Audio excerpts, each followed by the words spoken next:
दो तरह का भोजन बनता है। ओ मेरी जीजियों, आप भोजन बनाती हो ना तो दो तरह का भोजन बनता है। एक भोजन सास से लड़ाई हो जाए तब बनाओ, और एक भोजन तुम्हारी शादी की सालगिरह, खूब जोरदार सिर पे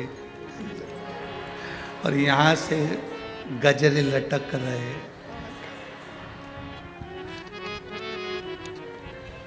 भेरू तो सो ही रिया है और तुम जगदम्बा ऐसी तैयार हो, और पेंसिल से फिर लाइन खींच के और डब्बा भर के और जो तैयार हो के, और चाय लेके तुम फिर सर के पास पहुंची। गुड मॉर्निंग, आज अपनी शादी की सालगिरह। पति तकिए से टिका, आज ही का ही वो दिन था, आज ही का दिन था जिस दिन मेरी मती मारी गई थी। आज ही का दिन था। अब वो फिर भी वो प्रसन्न में और भोजन बना रही है। एक सास से लड़ाई हुई तब भोजन बनाया, और लड़ाई में जो भोजन बना उसका स्वाद तुम खाके देख लेना। कहीं मिर्ची तेज, कहीं नमक तेज, कहीं कुछ कहीं कुछ। और जिस दिन उस दिन का भोजन करके देखना, क्या जोरदार भोजन, क्या।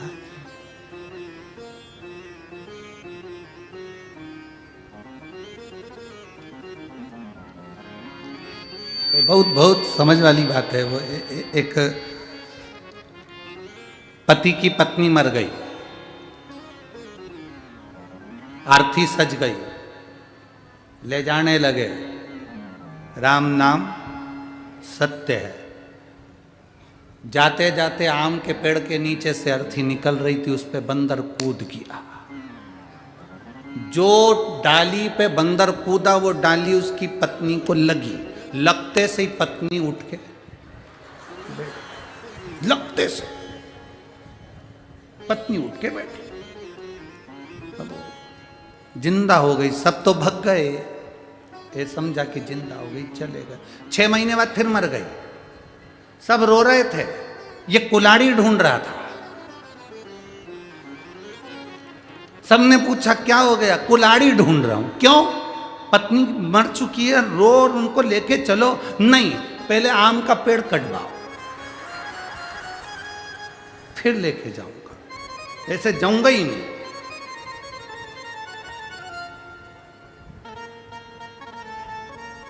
भोजन में अंतर है। जो प्रेम से बनाया जाए वो भोजन कर कर देखोगे तो उसमें एक आनंद की अनुभूति होगी। जो क्रोध से बनाया जाए उसमें रुचि नहीं होगी, ना आनंद होगा, ना वात्सल्यता होगी, ना प्रेम होगा। उसी तरह पशुपति व्रत करने वाले भी दो तरह से व्रत करते हैं। एक भाव से करते हैं, एक हमको कुछ चाहिए तो करते हैं। एक भाव से कि भगवान का मैं व्रत करूंगी और मेरा विश्वास कहता है कि मेरा बाबा सुनेगा। एक पत्र है, देखिए।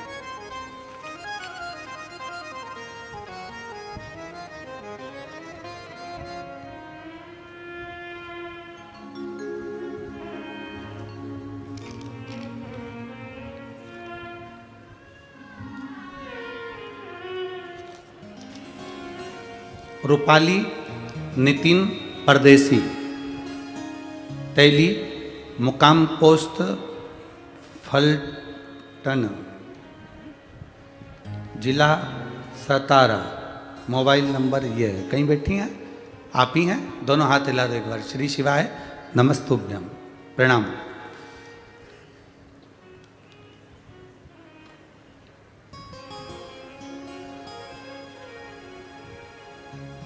आपने बहुत अच्छी एक लाइन लिखी है। आज तक हमने इस लाइन को तो गुनगुनाया नहीं, पर आपने लिखा है तो बहुत अच्छा लिखा है। ऐसा दरबार कहाँ, ऐसा दाता कहाँ, छोड़ी सारी ये दुनिया, ऐसी सरकार कहाँ। आपको बहुत बहुत नमन, बहुत अच्छी बात है गुरुदेव। मैं बाबा का क्या वर्णन करूं, एक लोटे जल का महत्व बताती हूं गुरुदेव। मेरी सब पीड़ा बाबा ने मिटा दी। 25 साल से रजोधर्म की तकलीफ थी, इतनी पीड़ा पेट में होती थी कि मेरे से दर्द सहन नहीं होता था। सारे डॉक्टरों का इलाज करवाया, दवा ली, पर आराम नहीं लगा। 23 साल निकल गए, फिर अचानक दर्द इतना बढ़ गया कि मेरे पति ने मुझे पूना के कमांड अस्पताल में दिखाया। वहाँ सोनोग्राफी करवाई और डॉक्टर ने जब देखा तो बताया कि बच्चेदानी में 2 गठाने हो गई। एक 4-8 की है सेंटीमीटर की, एक 4-1 सेंटीमीटर की। 2 गठान हैं, आपको ऑपरेशन कराना पड़ेगा। हमने कहा ठीक है, सब जांचें करवा लो और वापस आ गए।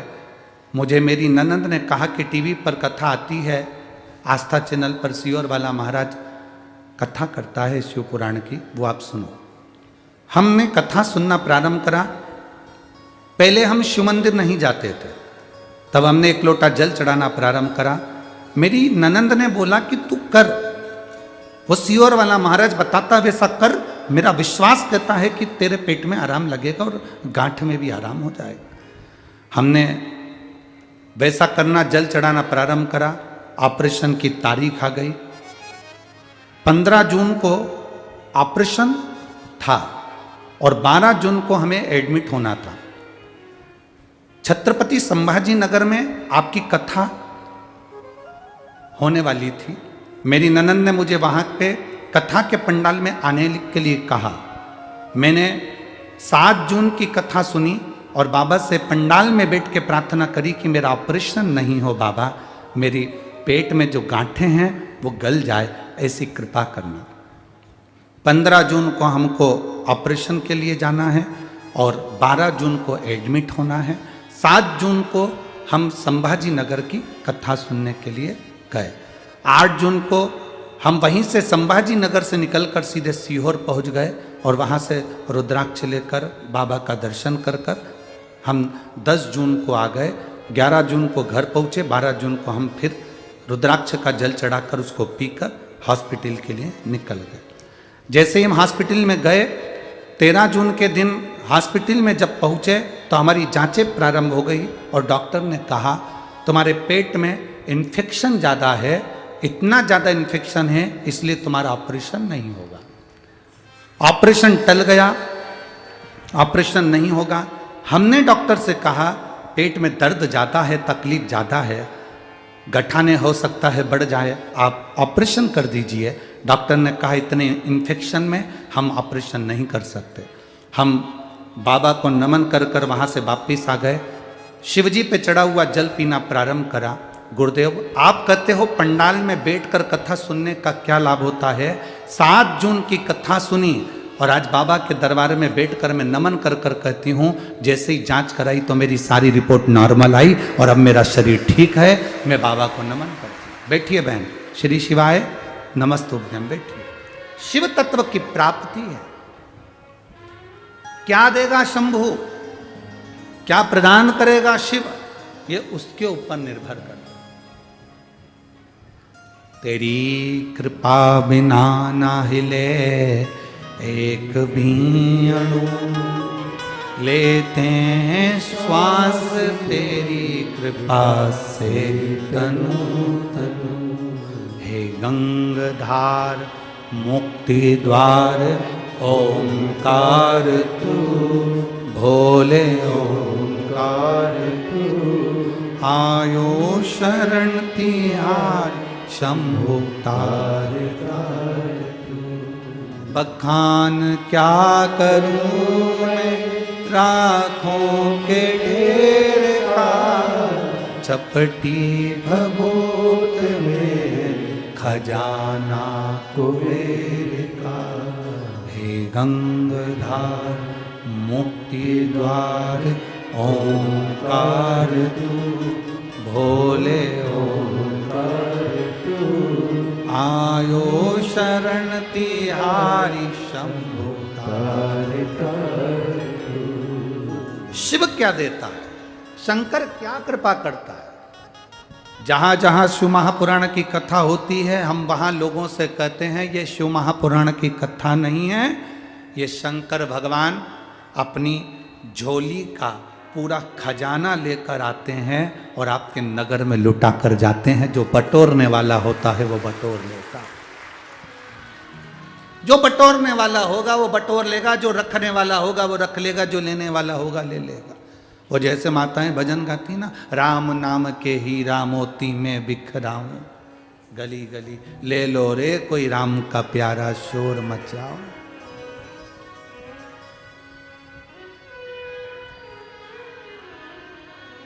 उसने लुटा दिया, उसने दे दिया, अब आपका फर्ज है आप कितना ग्रहण कर रहे हैं।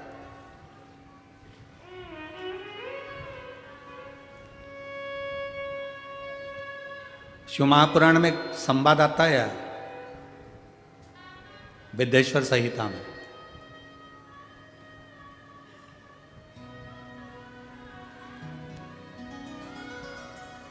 देवऋषि नारद काम पर विजय प्राप्त करने के लिए, काम को जीतने के लिए तप करे। काम पर उन्होंने विजय प्राप्त कर ली।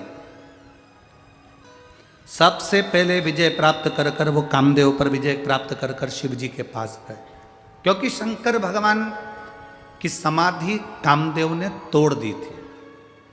वो कामदेव ने समाधि तोड़ी थी, इसलिए सबसे पहले उनके पास गए कि तुम काम को नहीं जीत पाए, मैंने काम को जीत लिया। शिव जी ने हाथ जोड़कर देवऋषि नारद से कहा कि आप काम को इसलिए जीत लिए क्योंकि आप देवऋषि नारद। संत, साधु, गुरु, सन्यासी, तपस्वी, साधक, उपासक ये कुछ भी जीत सकते, मना नहीं है। हम आपको प्रणाम करते हैं कि आपने काम को जीत लिया। शिवजी ने नंदी से कहा कि एक रुद्राक्ष की माला लाओ। रुद्राक्ष की माला शंकर भगवान ने देवऋषि नारद के गले में पहना दी।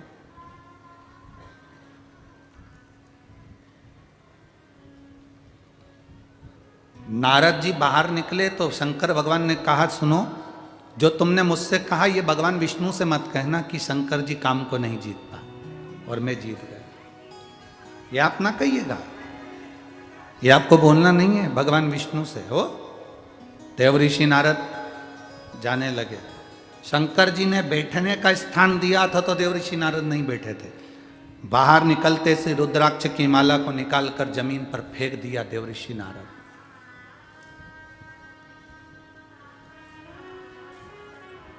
कई लोगों के हृदय में भ्रम रहता है, कई लोगों के हृदय में एक भ्रम है, तुलसी की माला पहने तो रुद्राक्ष की माला पहने कि नहीं पहने।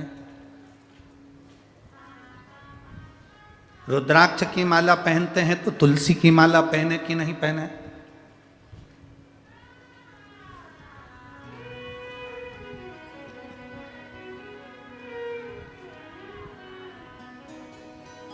कभी डॉक्टर को दिखाने के लिए गए हो आप लोग?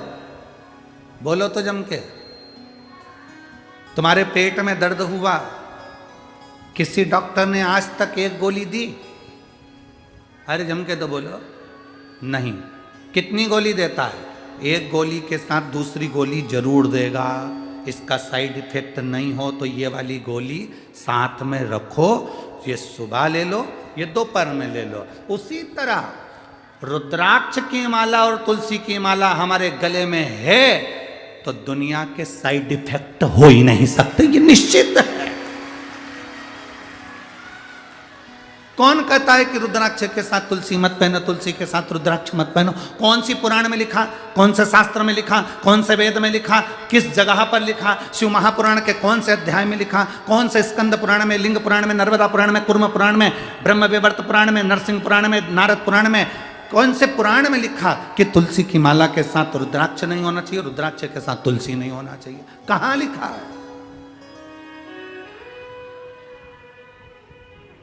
ये दुनिया के लोगों ने भ्रम पैदा कर दिया, दुनिया के लोगों ने भ्रम पैदा कर दिया। तुलसी के साथ रुद्राक्ष मत पहनना, रुद्राक्ष के साथ तुलसी मत पहनना।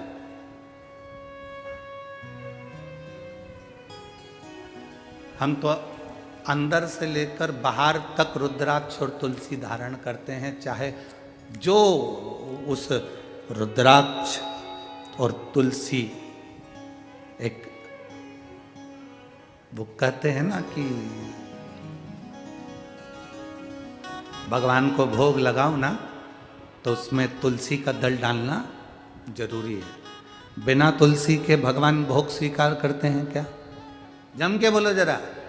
नहीं, जब बिना तुलसी के भगवान भोग स्वीकार नहीं करते तो तुम्हारे तन पर तुलसी की माला नहीं होगी मरते समय, तो तुम्हें स्वीकार करेगा? करेगा नहीं। और जब तुम्हारे गले में एक रुद्राक्ष पड़ा होगा, जब तुम्हारे गले में एक रुद्राक्ष की माला होगी या रुद्राक्ष पड़ा होगा, तो बैकुंठ तुम जाओगे तो तुम्हें महादेव अपने नंदी पर बिठाकर अपने साथ लेकर बैकुंठ तक जाते हैं। केवल ऐसे ही पैदल चलकर बैकुंठ नहीं चले जाओगे, तुम्हें महादेव नंदी पर बिठाकर, नरसिंह भगत की कथा आती है लेकर गए, नामदेव जी की कथा आती है, औंडा नागनाथ में भगवान शंकर नामदेव जी के लिए प्रकट होकर उनके गले में रुद्राक्ष डालकर गए। पंडरनाथ की कथा आती है, जब देवाधिदेव महादेव मिलने के लिए हरि विठ्ठल से आए तो भगवान शंकर ने देखा, भगवान नारायण ने देखा, हरि विठ्ठल ने देखा, पहला वार करी, पहला जिसने वारी करी वो पहला वार करी थे भगवान शंकर। जब दरवाजे पर आए तो शिव जी प्रसन्न, भगवान नारायण प्रसन्न थे, उन्होंने अपने गले की तुलसी की माला निकालकर स्वयं शंकर भगवान के गले में डाल दी। तुम में भेद, हम में भेद, संसार में भेद हो सकता है पर परमात्मा में कभी भेद नहीं हो सकता। ये तो दुनिया के लोगों ने अपने अपने एक स्त्रोत बना रखे हैं। राम जी, शंकर जी के मंदिर मत जाना, शंकर जी का प्रसाद मत खाना, शंकर जी के मंदिर में जल मत चढ़ाना, शंकर जी को स्त्री स्पर्श नहीं करे।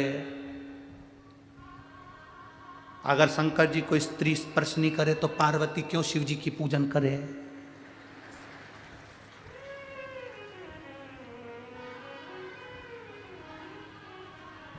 क्यों? अगर स्त्री स्पर्श नहीं करे तो बाबा घृष्णेश्वर की कथा कहती है, 12 ज्योतिर्लिंग में से एक ज्योतिर्लिंग घृष्णेश्वर ज्योतिर्लिंग। सुधर्म नाम के ब्राह्मण की 2 धर्म पत्नियां थी, सुदेहा और घूष्मा। घूष्मा के गर्भ से बच्चा हुआ, उसने सुदेहा को दे दिया अपने पति के कहने पर। सुदेहा ने उस बच्चे को बड़ा करा, पाल पोस के बड़ा कर उसकी शादी कर दी। उसकी बहू आ गई, बहू को मालूम पड़ा कि मेरी असली सास तो घूष्मा है। सुदेहा को पूछना बंद कर दिया। सुदेहा को क्रोध आ गया, उसने अपने बेटे के टुकड़े टुकड़े कर दिए, ले जाकर तालाब में पटक दिए। घोषमा का नियम था, शंकर भगवान के शिवलिंग की पूजन करती थी और पूजन कर कर उसका विसर्जन करती थी। अगर स्त्री नारी शंकर के शिवलिंग का स्पर्श नहीं कर सकती तो फिर घोषमा ने कैसे शंकर जी की पूजन कर ली और स्पर्श कर कर पूजन कर कर विसर्जन करके आई। जो विसर्जन करा, शंकर जी से कहा मेरा बेटा बहुत दिन से नहीं देखा, बाबा कृपा करो। 15 दिन 8 दिन 20 दिन पहले मरा हुआ बेटा तैरता हुआ बाहर निकल कर आ गया, वो घृष्णेश्वर महादेव हो गए। वो घृष्णेश्वर महादेव हो गए। जरा विचार करिए, कौन कहता है कि नारी शिव जी का पूजन नहीं कर सकती? माता सीता ने शंकर भगवान का पूजन करा, माँ कौशल्या कैकेयी सुमित्रा शिव जी का पूजन करती हैं, माता यशोदा शंकर का पूजन करती हैं, यशोदा जी की माँ भगवान कृष्ण की नानी पाटला देवी शंकर जी का पूजन करती हैं। राजा जनक स्वयं शंकर जी का पूजन करते हैं सुनैना जी के साथ। शिव आराधना हमारे जीवन का एक आनंद है। उन्होंने रुद्राक्ष की माला को फेंक दिया, देवऋषि नारद ने फेंका, नंदी ने उठा लिया। नंदी उठाकर शिव जी के पास गए। ये माला, शिव जी ने कहा ये माला तो मैंने नारद जी को दी थी, तुम्हारे पास ये माला कैसे आ गई? जमीन पर पड़ी थी, जमीन पर पड़ी। ठीक है,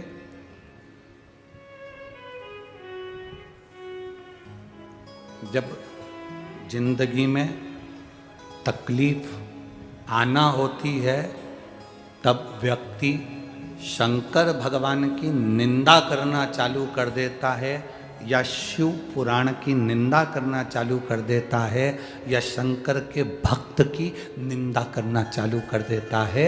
सब समझ लेना, जब मुख से शंकर की निंदा हो रही हो, शिव पुराण की निंदा लोग कर रहे हो, जिसने करी, अब समझ लेना कि उसके जीवन का तकलीफ का समय प्रारंभ हो गया। अब उसकी जिंदगी में अब दुख सामने खड़ा, जीवन में दुख उसके सम्मुख।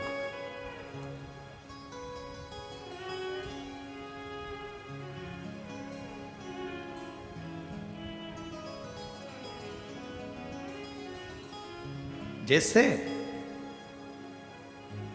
ट्रेन का सफर करने वाले को दरवाजे के पास की सीट मिलती है तो सबसे ज़्यादा तकलीफ का सामना करना पड़ता है। जो जाए वो दरवाज़ा खोल के चले जाए, सर सर करके हवा आए। बोलो सही है कि गलत है? जो आए वहीं पर खड़ा हो जाए, धक्के दे। उसी तरह जैसे कि मकान जो बनते हैं, उस मकान में जो कॉर्नर का मकान होता है उसमें भी तकलीफें रहती है। ये नियम, जैसे हवा के प्रेशर पड़ता है दरवाजे पर, तो दरवाजे पर पड़ता है तो वहीं बैठे हुए व्यक्ति को तकलीफ भोगना। उसी तरह शिव की निंदा करने वाला, शंकर की निंदा करने वाला, शंकर के लिए अपशब्द कहने वाला, वो उसको भोगना पड़ेगा। अब नारद जी का समय आ गया जिन्होंने रुद्राक्ष को जमीन पर फेंक दिया, जिसकी कोई मूलता नहीं जानी। कितना सुंदर कहा, तुलसी का मन का और रुद्राक्ष का मन का कभी खंडित नहीं होता। बहुत ध्यान देना, जिस तुलसी के मनके से आप माला जपते हो, रुद्राक्ष के मनके से आप माला जपते हो, उसका मनका भी अगर टूट गया है तो उसको झोली में ही पड़े रहने दो, क्योंकि तुम्हारी माला जपते जपते जपते जपते वो मन का इतना राम में रम गया, इतना हरि विठ्ठल में रम गया, इतना शिव में रम गया कि वो मन का सिद्ध हो गया। और इतना सिद्ध हो गया कि वो मन का टूटने के बाद भी टूटा हुआ नहीं है, वो सिद्ध की सिद्ध है। किसी भी देवता की मूर्ति टूट जाती है तो खंडित कहलाती है। राम जी की मूर्ति टूट गई, खंडित कहलाएगी। भगवान कृष्ण की मूर्ति टूट गई, खंडित कहलाएगी। दत्त की मूर्ति टूट गई, खंडित कहलाएगी। जिस देवता की मूर्ति है जरा सी भी टूट गई तो खंडित कहलाती है। पर केवल एक शंकर जी का शिवलिंग ऐसा होता है जो टूट भी जाता है तो खंडित नहीं कहलाता, अखंड कहलाता है। तुम्हारे घर में अगर शंकर का शिवलिंग है, वो टूट भी गया, आप सीहोर का कंकर उठा कर लिया, उसके टुकड़े टुकड़े हो गए। आप शंकर नर्मदा का कंकर उठा के लिया, उसके टुकड़े टुकड़े हो गए। तुम्हारे घर में जो शिवलिंग है वो टूट गया, खंडित हो गया, वो खंडित नहीं माना जा सकता, उसको खंडित नहीं कर सकते। उसके 4 टुकड़े भी हो गए तो वो सहस्त्र कहलाएगा, उसके टुकड़े टुकड़े भी हो गए तो सहस्त्र शिवलिंग कहलाएगा, सहस्त्रलिंग कहलाएगा। वो खंडित नहीं कहला सकता। हमसे लोग बात कहते हैं, गुरुजी हमारे गांव में एक बहुत पुराना शिवलिंग है, वो खंडित हो गया, तो वो शिवलिंग का हम क्या करें? हमने कहा फोटो भेजो जरा शिवलिंग का। अब उन्होंने फ़ोटो भेजा शिवलिंग का, और फ़ोटो भेजा तो फ़ोटो आया। फिर हमने आश्रम पर जब फ़ोटो आया कुबेरेश्वर धाम पर, तो ऑफिस के उस व्हाट्सएप पर हमने देखा, चेक करा, तो हमने कहा शिवलिंग कभी खंडित नहीं होता। शंकर के शिवलिंग के अगर बारीक बारीक टुकड़े टुकड़े भी हो जाए, कण कण भी अलग हो जाए, तो भी वो शिवलिंग ही कहलाता है। कभी जाना कुल्लू मनाली में बिजली महादेव हैं, कभी मौका लगे तो बिजली महादेव का दर्शन करने जाना। आसमान में जो बिजली चमकती है वो बिजली महादेव पर गिरती है, उसका नाम बिजली महादेव है। बिजली महादेव पर गिरती है तो महादेव के शिवलिंग के टुकड़े टुकड़े हो जाते हैं, इतने टुकड़े होते हैं कि उसको बारीक बारीक टुकड़ों को वापिस जोड़ना पड़ता है। शिवलिंग के टुकड़े टुकड़े हो जाते हैं, बिजली महादेव पर बिजली गिरती है, टुकड़े टुकड़े हो जाते हैं। जब टुकड़े टुकड़े हो गए तब एक परिवार में उसके परिवार में कोई विकलांग है, वो विकलांग ऊपर जाता है, उसके घर में कोई ना कोई विकलांग जरूर होता है, वो सब दूर से माखन मंगकर ऊपर जाता है, बिजली महादेव के टुकड़े टुकड़े इकट्ठे करता है, मक्खन से उसको जोड़ देता है, जोड़कर 1 लोटा जल समर्पित करता है, फिर हाथी के पांव से भी तोड़वाओ तो वो महादेव नहीं टूटते हैं, उसको बिजली महादेव कहते हैं। बिजली महादेव जिनके टुकड़े टुकड़े होकर जुड़ जाते हैं। शंकर भगवान कभी खंडित नहीं होते, कभी खंडित नहीं है, अखंड है, अखंड।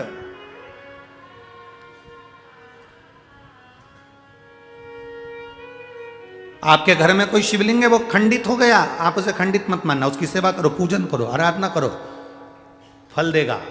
रुद्राक्ष खंडित हो गया, उसे खंडित मत मानना, रुद्राक्ष कभी खंडित नहीं होता। 2 टुकड़े भी हो गए तो समझ लेना कि गौरी और शंकर हो गए, 4 टुकड़े भी हो गए तो समझ लेना गौरी शंकर कार्तिक और गणेश हो गए, उसके 6 टुकड़े भी हो गए तो समझ लेना कि जया विशारा शामलीवारी दौतली और देव, ये 5 कन्या भी उनके साथ आ गई। उस रुद्राक्ष के टुकड़े टुकड़े भी हो जाए तो वो मान्य है।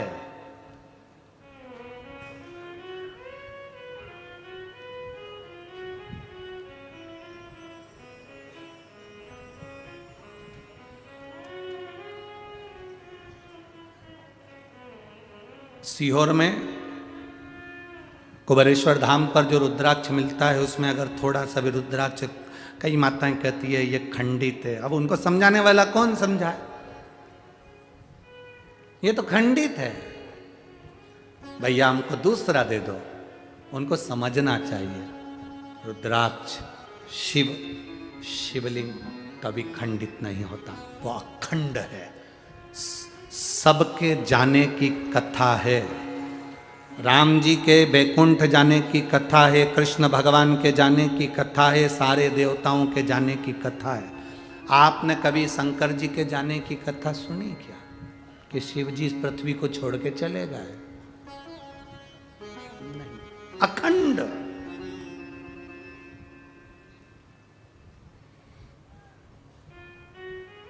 जो दुनिया के लोग तुमसे कहें कि पंढरपुर का इतिहास बताओ, कोई दुनिया के लोग कहें तुमसे कि चंद्रभागा का इतिहास बताओ, भीमा का इतिहास बताओ, कोई तुमसे कहे कि इस पंडरीनाथ का इतिहास बताओ, क्या ये पौंडलिक था तब पंढरपुर था? ना। जो कहते हैं कि पौंडलिक आए और पंडरीनाथ तब आए, तो ये इतिहास नहीं।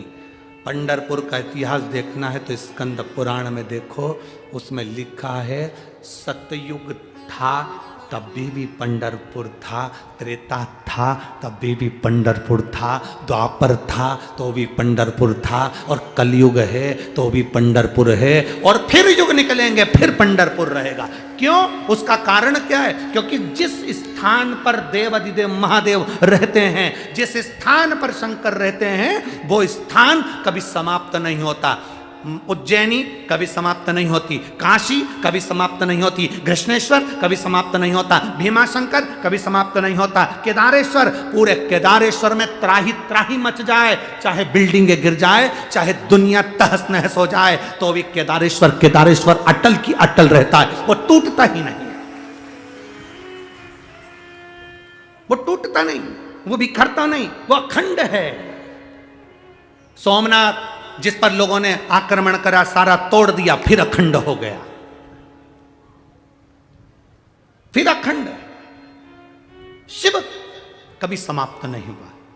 तो पंडरीनाथ, लोग कहे पंढरपुर का इतिहास क्या? पंढरपुर का इतिहास ये कहता है शिव पुराण का कि पंढरपुर आज का नहीं, पंढरपुर में हरि विठ्ठल महादेव दोनों विराजमान है। जहां शिव है वो कभी समाप्त नहीं हो सकता, वो अखंड है, अखंड है।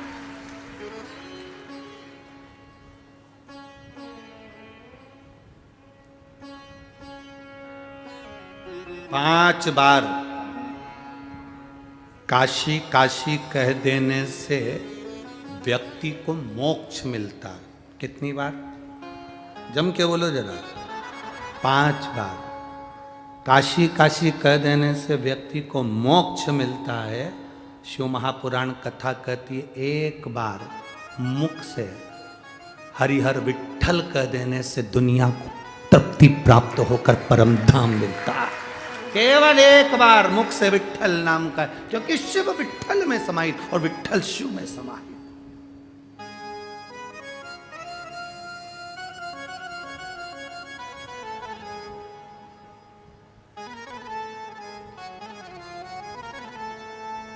बस उसको भजने वाला चाहिए, स्मरण करने वाला चाहिए। मेरा बाबा भोलानाथ जिसके सिर पे रख दे हाथ, कर दे वारे के न्यारे नंदी पे चढ़ के। मेरा बाबा भोलेनाथ जिसके सिर पे रख दे हाथ, कर दे वारे के न्यारे नंदी पे चढ़ के। मेरा बाबा भोलानाथ जिसके सिर पे रख दे हाथ, कर दे वारे के न्यारे नंदी पे चढ़ के। मेरा बाबा भोलानाथ जिसके सिर पर रख दे हाथ, कर दे वारे के न्यारे नंदी पे बैठ के। बड़े भाव से दोनों हाथों से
सर को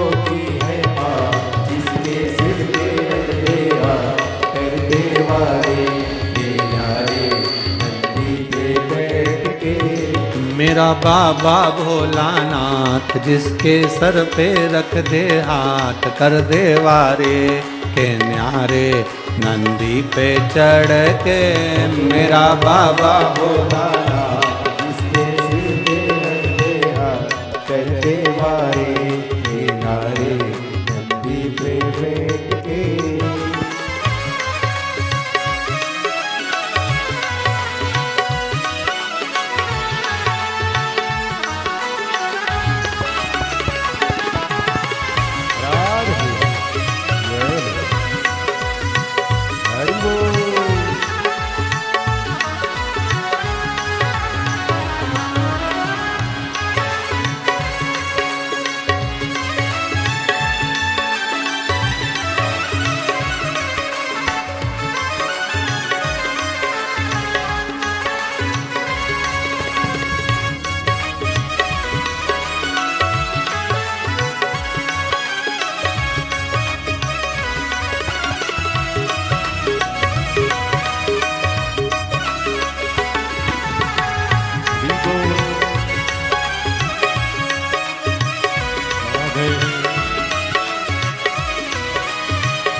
मेरा बाबा भोलानाथ जिसके सिर पे रख दे हाथ, कर दे वारे के न्यारे नंदी पे चढ़ के।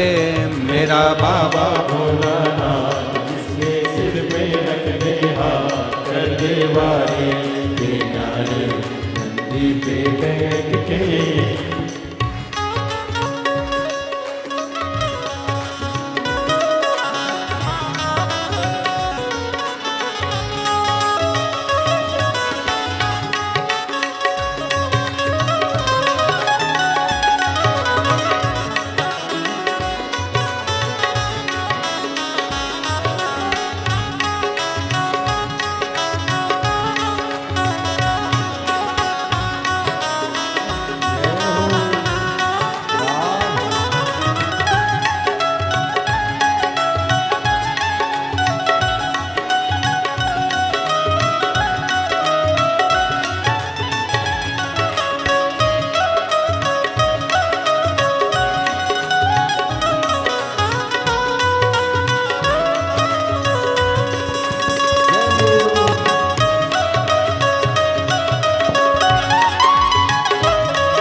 मेरा बाबा भोलानाथ जिसके सिर पे रख दे हाथ कर दे वारे के न्यारे नंदी पे चढ़ के।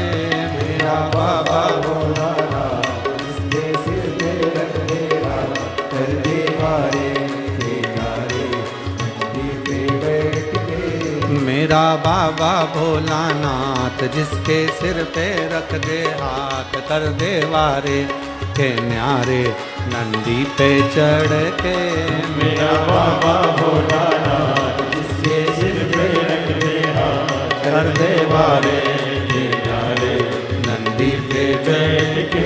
कर दे वारे के न्यारे नंदी पे चढ़ के।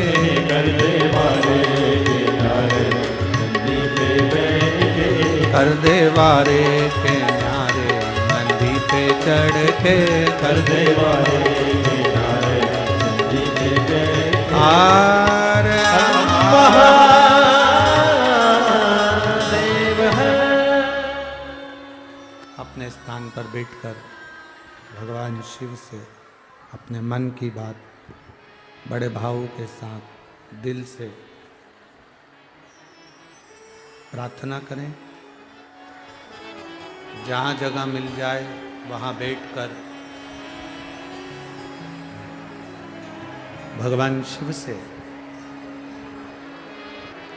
अपने मन के भावों को हृदय से भगवान शिव से कहें।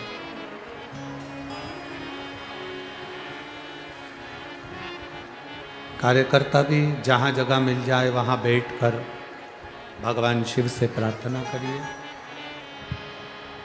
जहाँ जगह मिले वहाँ बैठकर भगवान देवाधिदेव महादेव से अपने मन की अपने हृदय की बात दिल से कहिए।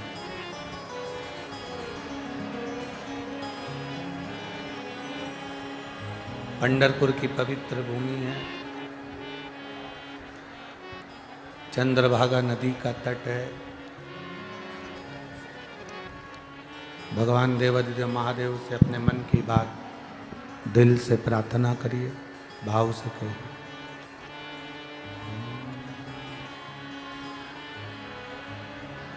श्री शिवाय नमस्तु। श्री शिवाय नमस्तु। श्री शिवाय नमस्तु। श्री शिवाय नमस्तु। श्री शिवाय नमस्तु। श्री शिवाय नमस्तु। भोला सब दुख काटो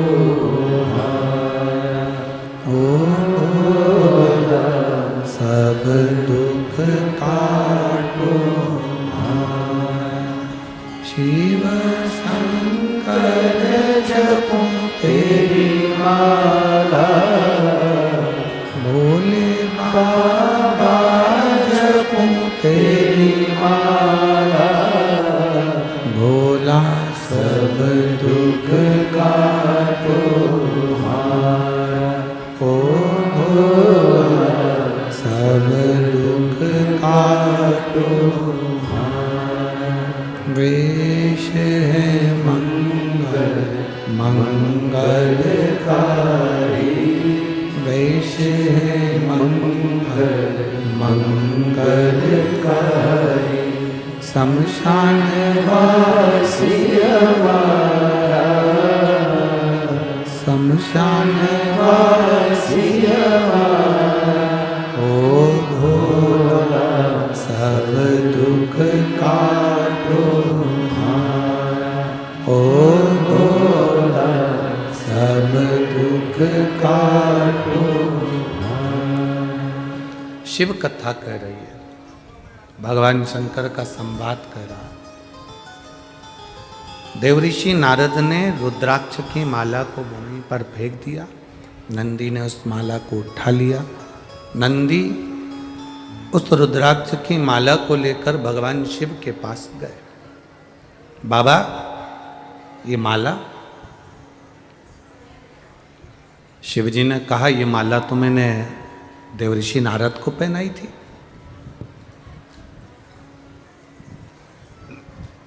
ये तुम्हें कहां से मिल गई? भूमि पर पड़ी थी। एक बेलपत्र और रुद्राक्ष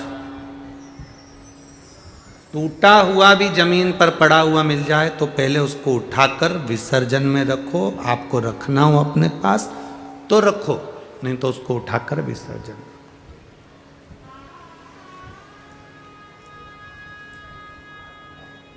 एक बेलपत्र लांघने पर कितना दोष है,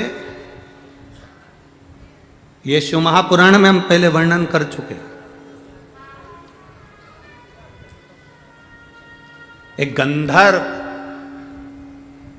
राजा के बगीचे से फूल तोड़ने के लिए आता था चुपचाप से, तो राजा ने बेलपत्र बिछा दी थी और गंधर्व उसको लांघ गया था तो वो अपनी गंधर्व के तत्व से वंचित हो गया।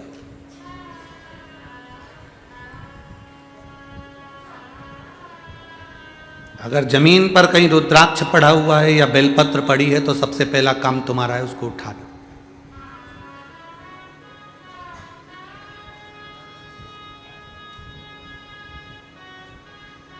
पहली फुर्सत में। आज बहुत अच्छी बात आप लोगों के लिए अपने हृदय में उतार कर रखिएगा। आपको लगे कि आपका बेटा सरकारी नौकरी की तैयारी कर रहा है, गवर्नमेंट नौकरी की तैयारी कर रहा है, या जॉब की बहू तैयारी कर रही है, बेटी तैयारी कर रही है, वो खूब मेहनत करे। आपका बेटा भी मेहनत करे, बहू भी मेहनत करे, बेटी भी मेहनत करे, जो नौकरी की तैयारी कर रहे हैं खूब मेहनत करो दिल से। पर घर का यदि एक व्यक्ति भी बेलपत्र के वृक्ष के नीचे सफाई कर देता है और एक शिवलिंग का निर्माण कर कर पूजन कर कर 5 बेलपत्र समर्पित कर कर बाबा से ये प्रार्थना कर लेता है कि उसका इंटरव्यू, उसको पास होना चाहिए, उसकी नौकरी लगना चाहिए। मेरा देव अधिदेव महादेव, अगर आपने सोमवार की अष्टमी को ये करा है, या शिवरात्रि 12 महीने आती है, किसी भी शिवरात्रि पर करा है, या सोमवार के दिन करा है, या प्रदोष के दिन करा है, तो उसका फल आपको मिलता जरूर है और उसकी जॉब लगती जरूर। एक बेलपत्र के नीचे जो झाड़ू लगाई, बुआरी लगाई, सफाई करी, शिवलिंग का निर्माण करा, पूजन करी, आराधना करा और 5 बेलपत्र जो समर्पित करा, वो सहज नहीं।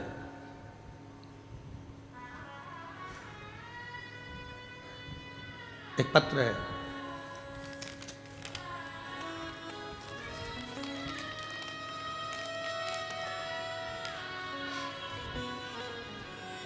संगीता अशोक कोली, मुकाम पोस्ट भालोद, तहसील यावल, जिला जलगांव, राज्य महाराष्ट्र।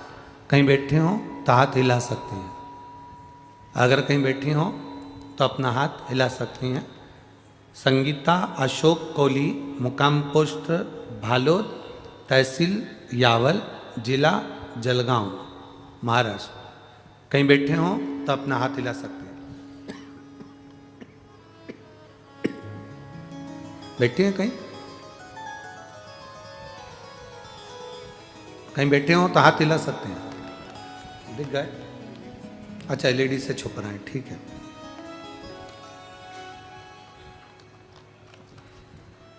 गुरुदेव, एलईडी के कारण आप सामने नहीं दिख पा रहे हैं, पर अपना हाथ वहां पर खड़े होकर आप हिला सकते हैं। श्री शिवाय नमस्तुभ्यं। मैं क्या वर्णन करूं बाबा, मेरे बेटे की आर्मी में भर्ती होने की बहुत इच्छा थी। वो इंटरव्यू दे देकर परेशान हो गया। हर रोज उसके मन में बस यही था कि एक बार मैं आर्मी में जाऊं। मैंने उससे कहा तू पूर्ण मेहनत कर। गुरु जी कहते हैं अच्छी मेहनत करोगे और फल बाबा के हाथ में छोड़ दो। मेरे बेटे ने भी पशुपति व्रत करा, मैंने भी पशुपति व्रत करा। शिव जी के मंदिर में 1 लोटा जल चढ़ाना प्रारंभ करा। बेलपत्री के वृक्ष के नीचे, बेलपत्री के पेड़ के नीचे एक शिवलिंग का निर्माण कर कर उसका पूजन करना प्रारंभ करा। मैं बाबा का क्या गुणगान करूं, इतने सालों से मेरे बेटे का सिलेक्शन नहीं हुआ था। आज मेरे बाबा ने मेरे पर कृपा कर दी और मेरा बेटा एग्ज़ाम में पास हुआ। और नवरात्रि का त्यौहार चल रहा था, तब मेरे बेटे का सिलेक्शन हो गया। और बाबा की कृपा से हम छत्रपति संभाजी नगर में जब कथा चल रही थी, तब हम बाबा से प्रार्थना किए थे। बाबा की कृपा से बाबा ने हमारी सुनी, इसलिए हम बाबा को यहाँ नमन करने आए हैं। मेरा बेटा का जो सिलेक्शन हुआ, आज मेरा बेटा बहुत आनंद से जबलपुर में उसकी ट्रेनिंग चल रही है गुरुदेव, और मैं बाबा को यहाँ नमन करने आई हूँ, जिसका मैंने फ़ोटो लगाया है। फ़ोटो आप लोग टीवी चैनल के माध्यम से देख सकते हैं, आस्था चैनल के माध्यम से देख सकते हैं। शिव तत्व की प्राप्ति, शंकर, ओघड़ी, शंभु, उसकी कृपा होती है। थोड़ा सा विश्वास को दृढ़ करना है।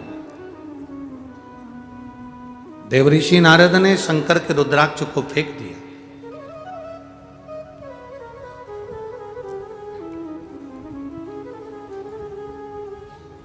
शिव का प्रसाद,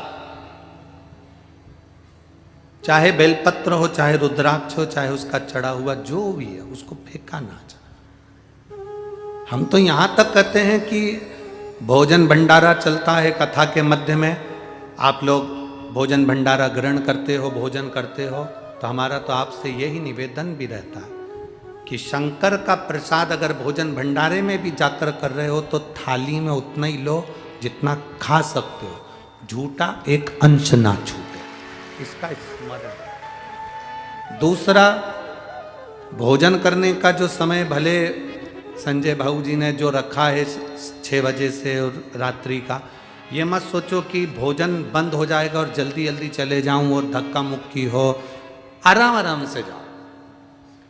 अपने घर में भोजन बनता है तो अपन पहले ससुर जी को खिला देते हैं, बोलो रे जीजियो सही है कि गलत है, फिर सास को दे देते हैं, फिर पति आते हैं, जेठ आता है, जेठानी आती है, उनको दे देते हैं, फिर अपन जिमने बैठ जाते हैं।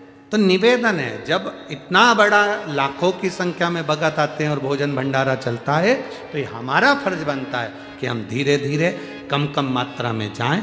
अपनी खुद की कथा है, यहाँ कोई कथा का यजमान भले ये बनकर बैठे हैं, पर कथा का आयोजक स्वयं हरि विठ्ठल पांडुरंगा देवाधिदेव महादेव हैं, चंद्रभागा महारानी हैं, स्वयं विठले सेवा समिति। तो आपकी कथा है, आपको संभालना है, आपको करना है। आप स्वयं व्यवस्था बनाएंगे, धीरे धीरे जाएंगे, भोजन करेंगे। कोई झूठा छोड़ रहा है, मना करेंगे, बाबा बाबा का प्रसाद है, शिव जी का प्रसाद है, शंकर का प्रसाद है, क्यों छोड़ते हो? थोड़ा लेट चले जाओ, आराम से जाओ, पर धक्का मुक्की ना करते हुए प्रसाद को ग्रहण करो। मंदिर में 1 लोटा जल चढ़ाने जाओ, भीड़ हो रही है, थोड़ा रुक जाओ, आराम से। झगड़ा नहीं करना बाबा के मंदिर में, शिव जी के मंदिर में जाकर क्रोध नहीं करना, गुस्सा नहीं करना। इतनी देर तक बैठी है, 4 घंटे से बैठी, उठ ही नहीं रही है। इसके पिताजी का मंदिर है, जम के बैठ गई है, तो शंकर जी को छोड़ ही नहीं रही है। कोई बात नहीं, वो शंकर जी को नहीं छोड़ रही, उसके लोटे में जो जल है, तुम्हारा जल वो नहीं चढ़ाने दे रही, तो उससे कह दो तेरे लोटे में हमारा जल डाल ले, तू चढ़ा दे, एक से बढ़कर दो, बाबा को स्वीकार करेगा, उसमें क्या टेंशन है।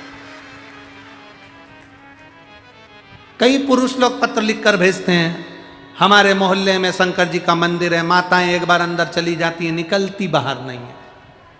हम सब खड़े रहते हैं, इंतजार करते रहते हैं कि जल चढ़ाएं, जल चढ़ाएं, जल चढ़ाएं। ये निकले तो चढ़ाएं ना, छोड़ती नहीं है।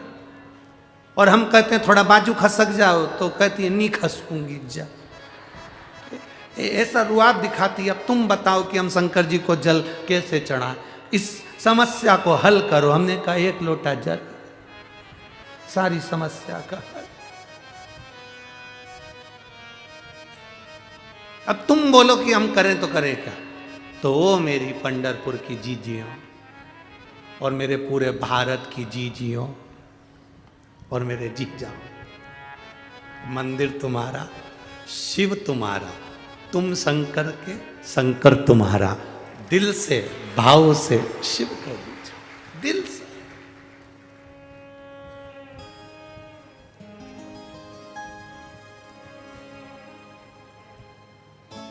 कोई कह दे कि शंकर जी ब्राह्मण के हैं कि क्षत्रिय के हैं कि वैश्य के हैं कि शूद्र के हैं। पंडरीनाथ के मंदिर में इतने सारे वारकरी आते हैं, इतनी सारी वारकरी संप्रदाय के लोग आते हैं। आज तक जो यात्रा आती होगी उसमें ये नहीं पूछा जाता होगा कि तू ब्राह्मण है कि क्षत्रिय है कि वैश्य है कि शूद्र है।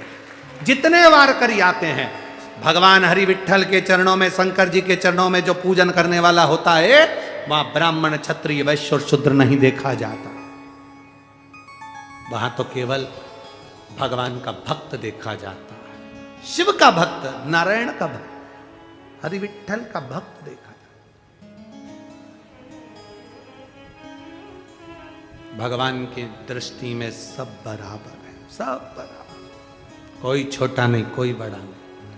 दुनिया के लोग भेद कर सकते हैं। देवर्षि नारद ने रुद्राक्ष की माला पटक दी, शंकर जी ने कहा था नारायण को मत कहना, माने नहीं ना नारद जी, सीधे बैकुंठ चले गए। श्रीमन नारायण, भगवान नारायण ने देखा नारद जी आए हैं, आंखें बंद करके और लेट गए, बोले ही नहीं। लक्ष्मी जी चरण दबाती दबाती बोली देवर्षि नारद आए। भगवान विष्णु लक्ष्मी जी से बोले तू भी आंख बंद करके बैठ जा, बोले ही मत।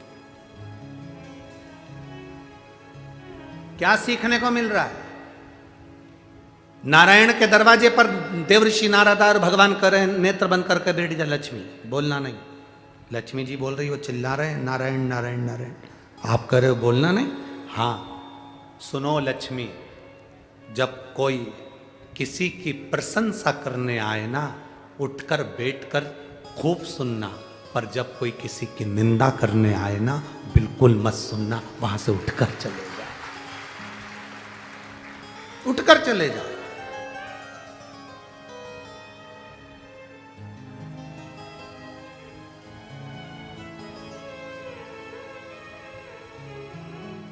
औंढा नागनाथ में हुआ क्या था? नामदेव जी को बुरा क्या लगा था? उस नागनाथ के मंदिर में किस चीज का बुरा लगा था नामदेव जी को? नामदेव जी तो कीर्तन कर रहे थे मंदिर के अंदर। बहुत सारे विद्वान ब्राह्मण आ गए, बहुत विद्वान आ गए। नामदेव जी जहां कीर्तन करते थे वहां भीड़ बहुत हो जाती थी। लोग कहते हैं शिव पुराण होती है तो इतनी भीड़ क्यों होती है? इन सबको क्या निमंत्रण दिया जाता है? पीले चावल दिए जाते हैं, पत्रिका भेजी जाती है कि आप कथा में आओ? ना, केवल शक्कर का डब्बा खुला छोड़ दो, गुड़ का डब्बा खुला छोड़ दो, चीटी आ ही जाती है। संत नामदेव जी, संत तुकाराम जी, संत ज्ञानेश्वर जी, संत जितने भारत की भूमि के संत हुए, ये सब गुड़ और शक्कर का डब्बा है। जहां जाते थे वहां भीड़ हो जाती थी।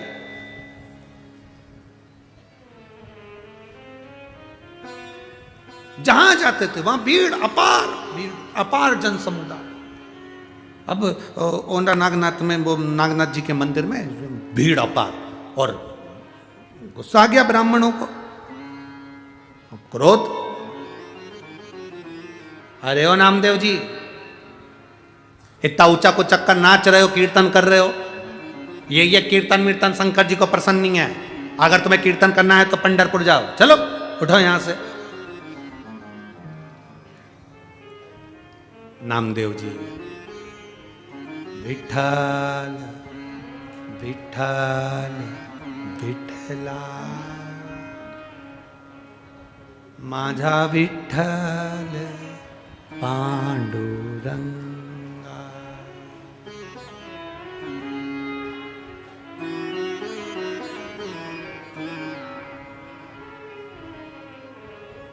देखो,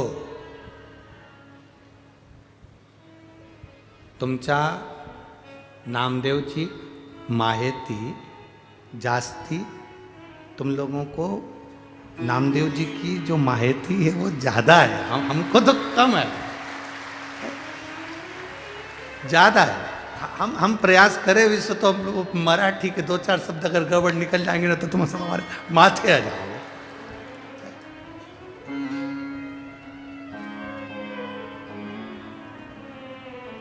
नामदेव जी का चरित्र यहाँ का लोग चांगला बोलता है, हम तो थोड़ा बहुत बोल दे बस तो चल जाए।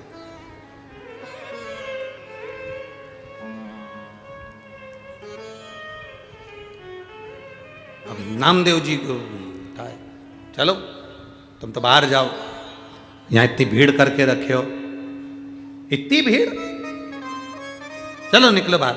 नामदेव सब में भगवान, देहाची तिजोरी भक्ति चाच फेरा, उघड़दार देवाता, उघड़दार उघड़दार देवाता, उघड़दार देवा। नामदेव जी कहे सबके भीतर वो परमात्मा, हर एक में वो समाया। अब कहां में जाऊं?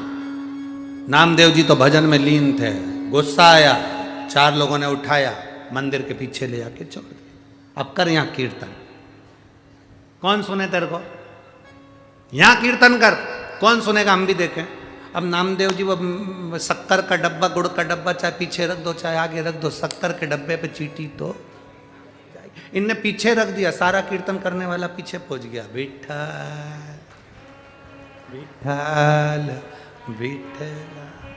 अब नामदेव जी महाराज ने सोच लिया कि मैंने तो सुना था काशी में कि कंकर कंकर में शंकर होता है, मैंने तो सुना था कंकर कंकर में शंकर होता है, तो मंदिर का दरवाजे से क्या फर्क पड़ता है, चाहे यहां पूजन करूं चाहे वहां पूजन करूं।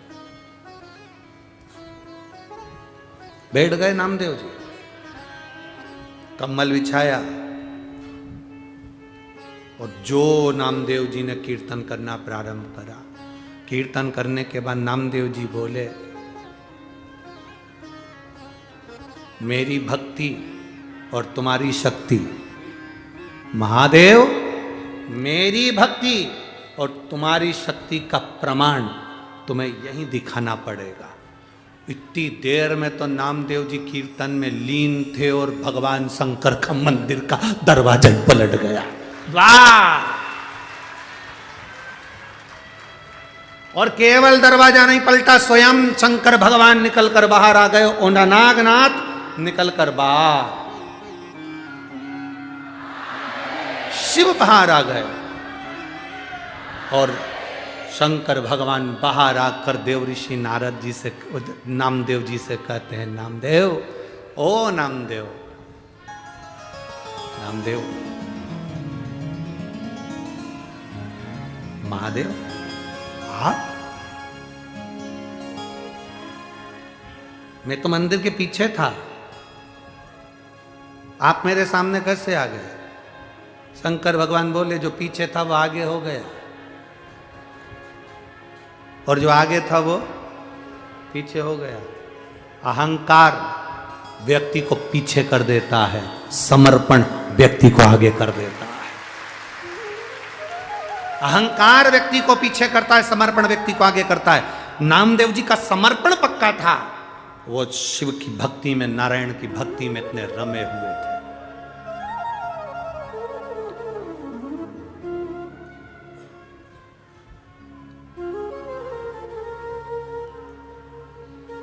नामदेव जी को सबसे ज्यादा भरोसा किसने दिया? शिव जी ने। नामदेव जी को जो मंत्र मिला गुरु का, वो मंत्र भी शिव का मंत्र था। विश्वोबा कैचर जी के यहाँ जब मंत्र लेने गए थे तो वो वहाँ मल्लिकार्जुन में सो रहे थे। जहाँ शंकर भगवान का शिवलिंग था उधर ही उनका चरण था। नामदेव जी को आश्चर्य हो गया। विट्ठलनाथ ने मुझसे कहा कि गुरु मंत्र लो विश्वोबा जी के पास में जाकर, और मालूम पड़े वो तो यहाँ सो रहे शंकर जी की ओर पाँव कर कर। ये कोई अच्छी बात है? उन्होंने गुरु जी से ही कह दिया है, तुम यहाँ सो रहे, पाँव तुम्हारा शंकर जी की ओर है। तो गुरु जी बोले एक काम कर, जहाँ शंकर जी नहीं हो वहां मेरा पाँव उठा के धर दे। हर एक में शिव समाया है, कंकर कंकर में शंकर। प्रत्येक मनुष्य में भगवान समाया, प्रत्येक मनुष्य। हम भगवान को देखते कब है?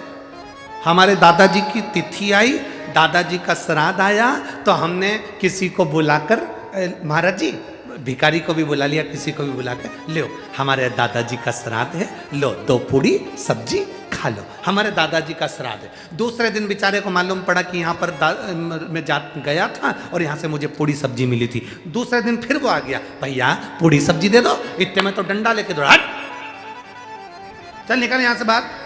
हमें तो कल तो यहाँ पर पूड़ी सब्जी मिली थी, परसों आए थे हम यहाँ पूड़ी सब्जी मिली थी। उसने कहा परसों मेरी दादी जी का श्राद्ध था इसलिए पूड़ी सब्जी मिली थी, कल मेरे दादाजी का श्राद्ध था इसलिए पूड़ी सब्जी मिली थी। क्या ये तेरे पिताजी रखे गए जो रोज रोज मिलेगा? भाग यहाँ से। अब विचार करिए, हम एक दिन तो भिखारी में भी दादाजी देख लेते हैं, हम एक दिन तो भिखारी में भी दादी जी देख लेते हैं, और दूसरे दिन जैसे ही भिखारी दरवाजे पर आता है तो गाड़ी का कांच चढ़ा देते हैं। नामदेव जी ऐसे नहीं थे। उनकी दृष्टि में नामदेव जी की कथा किसी फिल्म वाले ने पढ़ ली थी इसलिए उनने गाना लिखा, तुझ में रब दिखता है यारा मैं क्या करूं। उनने कथा पढ़ी नामदेव जी की तब गाना लिखा, तो उनके स्मरण में आया कि शिव ने कृपा क्या करी है, दया क्या करी है। तो ये केवल नामदेव जी के विश्वास और दृढ़ता का फल था। जैसे देवर्षि नारद, भगवान विष्णु ने कह दिया लक्ष्मी जी से आंख बंद करके सो जा, भगवान नारद जी आए, लक्ष्मी जी सो जाओ। जब कोई निंदा करने आए, शंकर की निंदा करने आए, शिव के लिए अपशब्द कहने के लिए आए, शंकर के लिए आड़ा टेढ़ा कहने आए, शंकर के भक्त के लिए आड़ा टेढ़ा कहने आए, शिव महापुराण की कोई निंदा करने आए, तुरंत नेत्र बंद कर लो, आंख बंद कर लो और अपने कान बंद कर लो, बिल्कुल निंदा नहीं सुनना। और अगर निंदा सुनी है तो एक कमेंट्स जरूर करना, हर हर श्री शिवाय नमस्तुभ्यम, ये कमेंट्स जरूर कर देना, ये बोल जरूर देना। कोई निंदा करे तब तुम चिल्ला चिल्ला कर कहना श्री शिवाय नमस्तु। वो निंदा करे तुम शब्द का।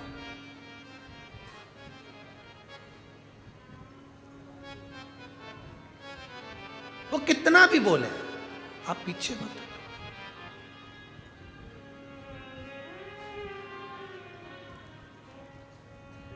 हमारे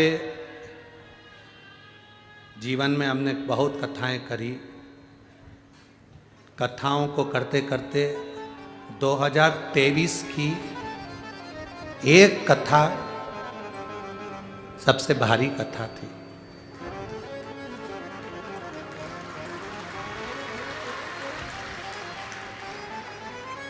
वो थी अमरावती की कथा।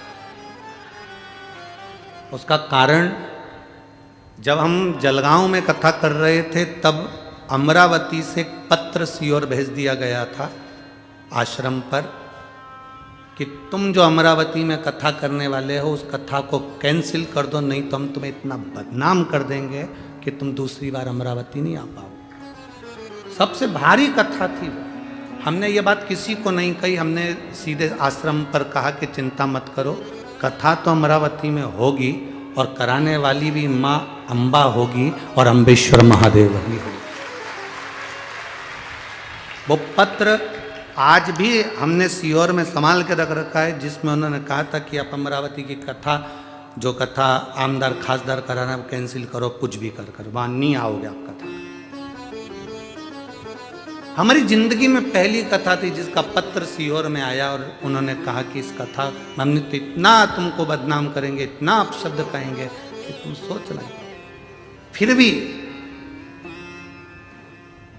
क्या किसको रोइए, सारा ताण के सोइए। और अमरावती की कथा मेरे देव अधिदेव महादेव और स्वयं अमरावती की अम्बा महारानी ने जो करी, वो एक आनंद का इतिहास रच गया। आनंद, कोई कितनी भी निंदा करे, कितना भी अपशब्द कहे, कितना भी पाए, आपके चेहरे पर वो प्रसन्नता होना चाहिए, आपके चेहरे पर वो आनंदता होना चाहिए। हमारे पाटिल जी कह रहे थे, गुरुजी कथा पंढरपुर में हमने ग्राउंड कर लिया, सारी व्यवस्थाएं हो गई और बाबा की ऐसी कृपा है। पाटिल जी बोले, गुरुदेव सारा पंढरपुर, पूरा पंढरपुर, अभिजीत जी पाटिल जी कह रहे थे, पूरा पंढरपुर का एक एक बच्चा शंकर जी की कथा के लिए पूरा पंढरपुर पलक पावड़े बिछाकर तैयारी कर कर बैठा, पलक पावड़े बिछाकर तैयारी कर कर बैठा। शिव तत्व है, अवघड़ी है। और सत्यता का विषय आप लोगों से कहें कि पंढरपुर की कथा, मेरे स्वयं गुरु जी का नाम श्री विठलेश राय काका जी महाराज, गोवर्धननाथ हवेली। हमारी समिति का नाम विठलेश सेवा समिति। आज जिस पंढरपुर में हम कथा करने के लिए आए हैं, आज हमको ऐसा महसूस होता है कि मेरा गुरु और मेरा घर यही है जहां मैं कथा करने के लिए। आज कथा कहीं दूसरी जगह नहीं हो रही है, आज मेरे गुरु के दरवाजे पर, मेरे इष्ट के दरवाजे पर, और जिसने मेरा हाथ पकड़कर सारी दुनिया में मुझे लेकर गया, वो हरि विठल के चरणों में ये कथा हो रही है। ये कथा साधारण क्या, नामदेव जी को गुरु मंत्र लेने के लिए स्वयं विठल नाथ बाहर आकर हाथ पकड़कर बोले थे, नामदेव तेरे को गुरु मंत्र लेना है। नामदेव जी बोले, कहाँ जाऊं गुरु मंत्र लेने के लिए? कहा मल्लिकार्जुन चले जा, वहां विश्वभा थिएटर रहते हैं, वहां मिलेंगे। शंकर जी का मंत्र, मैं तो तुम्हें भजता हूं, पंढरपुर छोड़कर नहीं जाऊंगा। विठल नाथ जी ने कहा जाना पड़ेगा, गुरु मंत्र लेना पड़ेगा। शिव का भक्त मंत्र दे रहा। क्या नामदेव जी हरि विठल कहना छोड़ दिया? नहीं, भजते रहे। मंत्र भले शिव का मिला, पर हरि विठल का स्मरण करते रहे। अपने चित्त से कैसे शिव को निकाल दे। जैसे लिंगायत संप्रदाय में, शिव लिंगायत संप्रदाय के अंतर्गत एक मां अपने बच्चे को तब तक दूध नहीं पिलाती जब तक उसको कानों में गुरु मंत्र नहीं चले जाता। शिवलिंगायत संप्रदाय वो संप्रदाय जिसके अंतर्गत शंकर के शिवलिंग की आराधना होती है, शंकर के शिवलिंग की पूजन होती है, शंकर शिवलिंग को आराध्य माना जाता है। हम अपने गले में जैसे रुद्राक्ष पहनते हैं, वो अपने गले में शिवलिंग को धारण करते हैं। चांदी की डब्बी के अंदर उनके गले में शिव रहता है। जन्म से लेकर मृत्यु तक शंकर साथ में है तुम्हारे। शिव नामदेव जी, जाओ तुम, आज्ञा कर दी भगवान विठल नाथ जी ने, जाओ जाकर गुरु मंत्र लो। श्रीमद वल्लभाचार्य जी को आज्ञा कर दी, जाओ विवाह करो। कल कथा में कहा था, पंढरपुर में आप कितना भी मन बना लेना, जब तक हरि विठल कृपा नहीं करेंगे तब तक तुम पंढरपुर की भूमि पर पांव नहीं रख सकते। वारकरी संप्रदाय के लोग बारकरी करने वाले, यहाँ आने वाले सब तैयारी कर लेते हैं, बैग तैयार हो जाता है, उनकी गाड़ी तैयार हो जाती है, उनका नाम लिखा जाता है कि ये चलकर हमारे साथ पंढरपुर जाएगा। पर जब तक पंडरीनाथ इशारा नहीं करता तब तक नहीं जा पाता। ऐसे ऐसे लोग बारकरी करते करते यहाँ पर आते हैं, पल पैदल चलकर यहाँ आते हैं, जिनका नाम लिखा होता है वो तो कई बार आ ही नहीं पाता, उसकी जगह दूसरा आ जाता है। जिसको पंडरीनाथ बुलाता है वो आता है, जिसको हरि विठ्ठल बुलाएगा वो यहाँ आए। अरे आप सब किस्मत वाले और हम भी किस्मत वाले।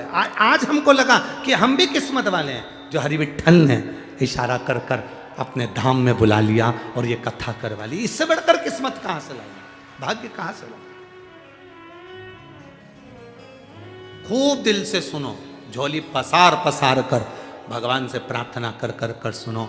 विठ्ठल विठ्ठल पांडुरंगा हरि विठ्ठल हर हर महादेव श्री शिवाय नमस्तुभ्यम कहकर उसकी आनंदता पाओ, उसकी सुनेगा।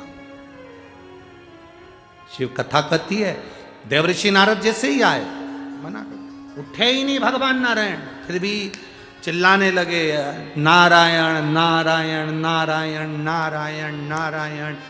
अब कई कई निंदा करने वाले ऐसे होते हैं, जान कर करके दरवाजा बजा बजा के निंदा करते हैं।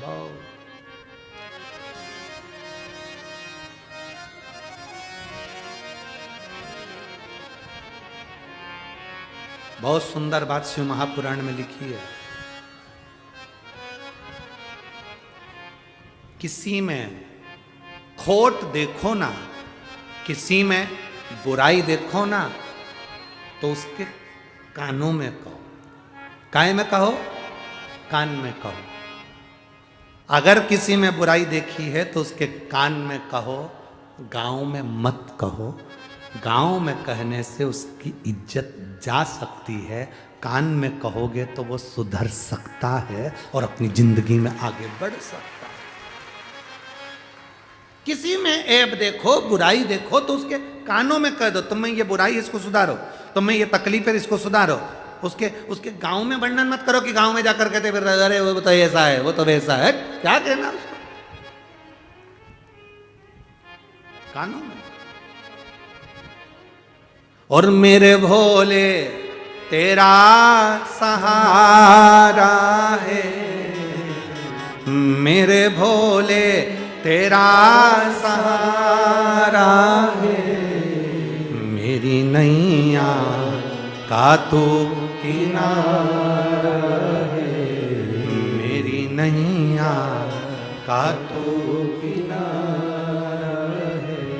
शिव तत्व कह रहा है, भगवान ओघड़ी का तत्व कह रहा है, शंकर की कथा कर रही है। देवऋषि नारद आ गए, आते सी उन देवऋषि नारद ने आवाज लगाई, नारायण उठ के बैठे। क्या बात है नारद जी? नारद जी बोले जिस कामदेव को शंकर जी नहीं जीता, उस कामदेव को मैंने जीता है। भगवान विष्णु की आंख से जल झलक गया, नैनों से आंसू आ गए। जब आप शंकर की निंदा सुने तो समझ लेना कि आपने अपनी जिंदगी के कीमती पल खोल दिए, अपना सुख तुमने खो दिया। नारद जी ने जैसे शंकर की निंदा करी, भगवान विष्णु ने कहा नारद तुमने शिव की निंदा करी है, तुम्हारा मुख बंदर का लगेगा, और मैंने शंकर की निंदा सुनी है इसलिए मेरा मुख घोड़े का लगेगा।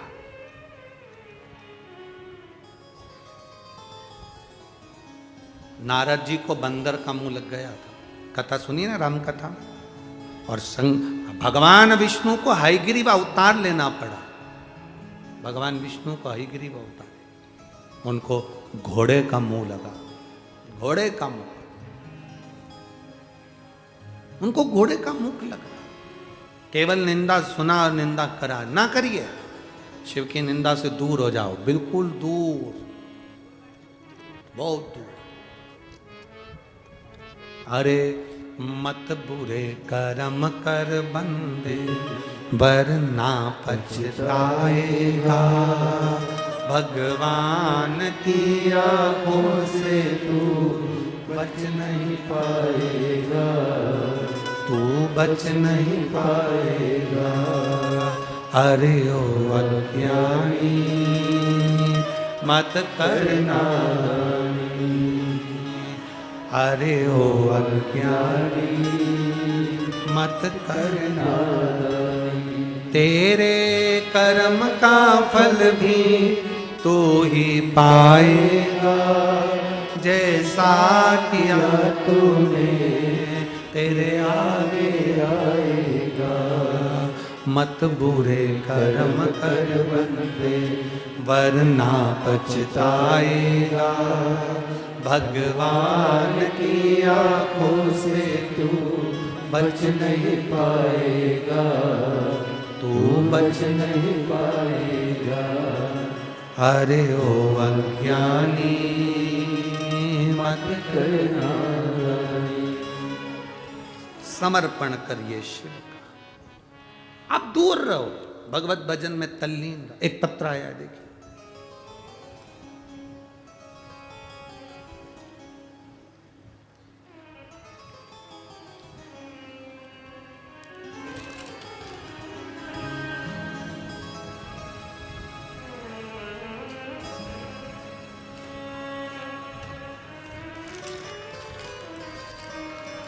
सो वैशाली ज्ञानदेव दुकरे बैराग कर, गांव का नाम है बैराग, संतनाथ नगर, तहसील बारशी, जिला सोलापुर। मोबाइल नंबर ये, कहीं बैठे हैं तो हाथ हिला सकते हैं जिन्होंने पत्र भेजा है। सो वैशाली ज्ञानदेव दुकरे बैराग कर, बैराग संतनाथ नगर, तहसील बारशी, जिला सोलापुर। कहीं बैठे हो तो हाथ हिला सकते हैं, जहाँ कहीं बैठे हो हाथ हिला सकते हैं। पत्र में उन्होंने लिखा, बाबा का मैं क्या गुणगान करूं गुरुदेव, शिव तत्व मेरा बेटा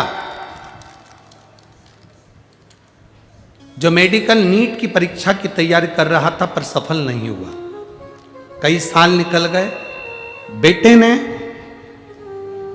भगवान पर भरोसा करना छोड़ दिया था, पर मैंने अपने बेटे से कहा तू भरोसा मत छोड़, सियोर वाला महाराज कहता है एक लोटा जल चढ़ाना प्रारंभ कर। मां फालतू की बात बंद कर, मैं मंदिर नहीं जाऊंगा। मैंने अपने बेटे से कहा तू मंदिर जाया कर, चढ़ाया कर जल, बाबा सुनेगा। एक बार वापिस एग्जाम दे, इस साल तू क्लियर करेगा नीट की परीक्षा में, कहती हूं तू डॉक्टर बनेगा ये पक्का। मेरे बेटे ने मेरी बात पर भरोसा कर और मैंने आपकी बात पर भरोसा कर गुरुदेव। मेरा बेटा शिव जी को जल चढ़ाने के लिए गया, बेलपत्र का प्रयोग करा और एग्जाम दिया। आज मेरा बेटा मेडिकल की परीक्षा में अच्छे अंक से पास हो गया और मेडिकल कॉलेज में पढ़ रहा है और MBBS कर रहा है, उसकी डॉक्टरी की पढ़ाई चल रही है। मैं आपको धन्यवाद देती हूँ।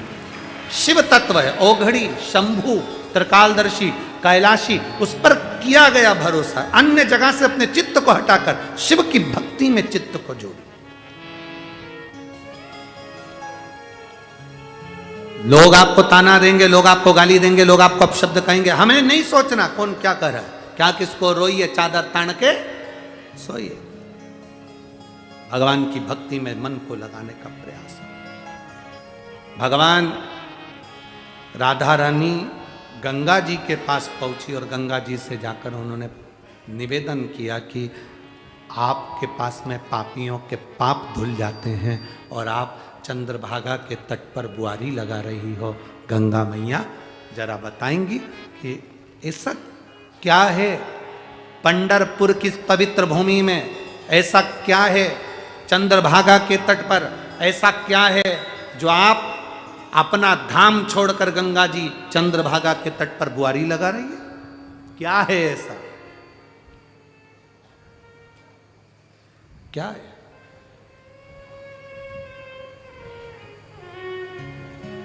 गंगा जी ने कहा आपके स्मरण में होगा, नारद जी को जब बंदर का मुंह लग गया था, भगवान विष्णु ने लक्ष्मी जी के गले में माला दे दी थी और नारद जी को क्रोध आ गया था, उन्हें श्राप दे दिया था भगवान विष्णु को कि तुम पृथ्वी पर मनुष्य बनकर घूमोगे, तुम्हारी पत्नी का हरण होगा, बंदर तुम्हारी सहायता करेंगे। ये सब रामायण में लिखा है।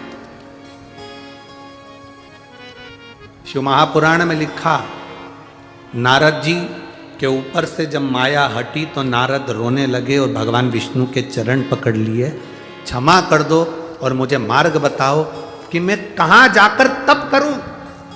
एक बार तप करने से मुझे शंकर भी माफ कर दें और भगवान विष्णु भी माफ कर दें, 33 कोटि देवी देवता मुझे माफ कर दें, एक बार तप करने से मैं भगवान के करीब पहुंच जाऊं और उनके नजदीक पहुंचकर फिर मुझे मान प्रतिष्ठा सम्मान मिल जाए।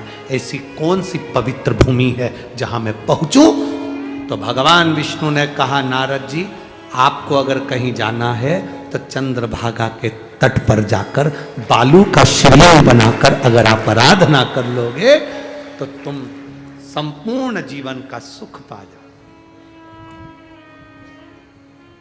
एक बालू का शिवलिंग, हां, चंद्रभागा के तट पर पहुंचकर तुम बालू का शिवलिंग बनाकर जब आराधना करोगे, स्वयं संध्या देवी तुम्हें प्रकट होकर दर्शन देकर स्वयं तुम्हें शिव का सुंदर दर्शन होगा और तुम्हें नारायण का दर्शन होगा।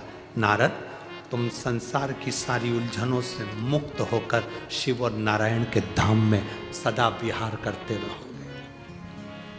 वही प्रश्न राधा जी का गंगा जी से हुआ, गंगा तुम बताओ कि तुम आखिर यहां झाड़ू लगाने के लिए, बुआरी लगाने क्यों आती हो? तो गंगा जी ने कह दिया, सुनो राधा,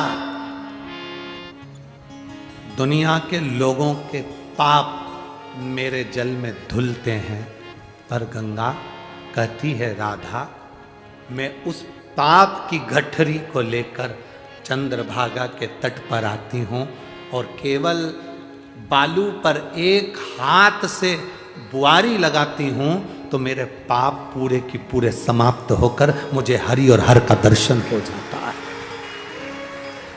हरि और हर का दर्शन हो जाता है। केवल एक गंगा का जल ऐसा है जहां पर शंकर जी का हर हर महादेव का भी नारा लगता है। गंगा जी का जल ऐसा है जहां भगवान शंकर, भगवान विष्णु के सुंदर चरण से गंगा निकली है, विष्णु पदी भी कहलाई है और शंकर की प्रिया भी कहलाई है। गंगा शंकर की प्रिया भी कहलाई और विष्णु पदी भी कहलाई है।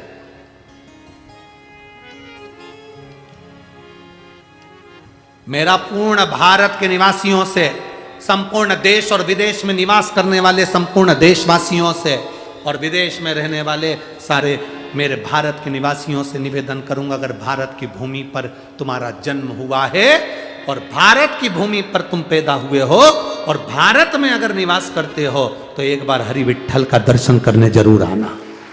हरि विठ्ठल का दर्शन करने जरूर आना। चंद्रभागा के तट पर हरि विठ्ठल का जो दर्शन है वो हमारी जिंदगी की सार्थकता, शिव और नारायण का आनंद सुख प्रदान करने वाला।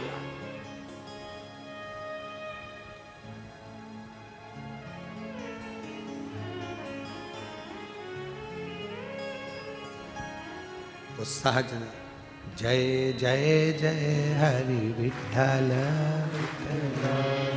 जय जय हरि विठ्ठल, विठ्ठल विठ्ठला पांडुरंगा विठ्ठला, विठ्ठला पांडुरंग विठ्ठला, विठ्ठल विठ्ठला पांडुरंग विठ्ठला, विठ्ठल विठ्ठला पांडुरंग विठ्ठला, जय जय जय हरि विठ्ठल विठ्ठला, जय जय जय हरि विठ्ठल विठ्ठला, जय जय जय हरि विठ्ठल विठ्ठला, जय जय जय हरि विठ्ठल विठ्ठला, विठ्ठल विठ्ठला पांडुरंगा विठ्ठला, विठ्ठल विठ्ठला पांडुरंग विठ्ठला, विठ्ठल विठ्ठला पांडुरंगा विठ्ठला, विठ्ठल विठ्ठला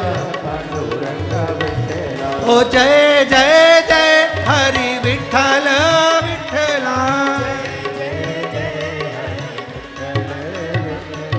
जय जय जय हरि विठ्ठल विठ्ठला, दीनानाथ चुप हो जाओ।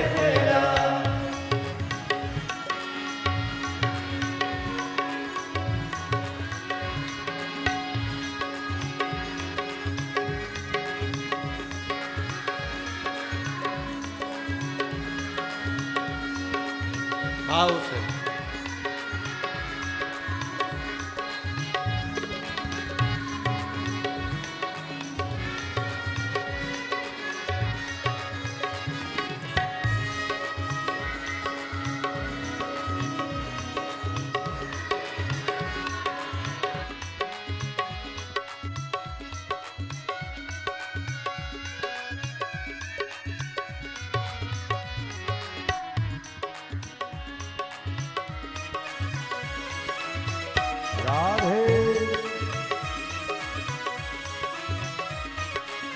पांडुरंगा विठला पिंठला,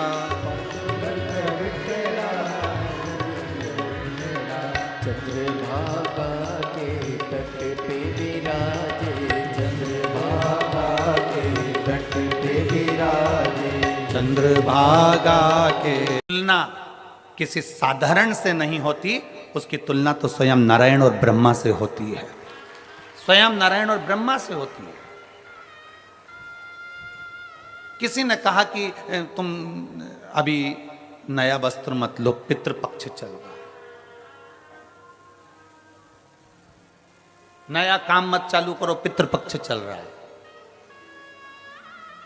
श्राद्ध का मतलब क्या है? श्राद्ध का मतलब है आपकी पूर्ण श्रद्धा, आपका पूर्ण विश्वास, आपका पूर्ण भरोसा, पूर्ण श्रद्धा, पूर्ण विश्वास, पूर्ण भरोसा। आप इतने सारी मात्रा में आए हो, लाखों की संख्या में, हजारों की संख्या में यहां पर पहुंचे हो, आप लोगों की श्रद्धा है तभी तो आप यहां पहुंचे हो। अगर श्रद्धा नहीं होती तो कोई अपना घर छोड़कर यहां इस वीराने में, इस जंगल में आकर बैठता?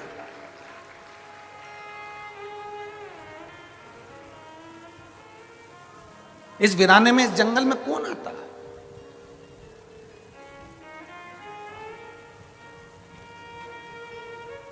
जब हम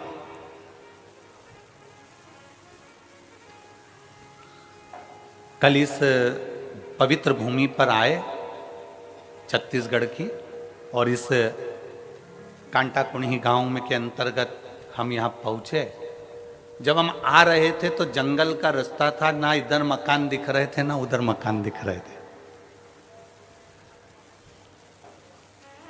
और हमें जो लेकर गाड़ी चला कर आ रहे थे कृष्ण कन्हैया सारथी, हम उनसे पूछ रहे थे कि गांव है कि नहीं है। हम उनसे बात करते करते आ रहे थे, तो हमारे कृष्ण से रथ चलाने वाले से हमने पूछा, हमारे सारथी से हमने पूछा कि गांव है कि नहीं है। कहा गुरुजी है।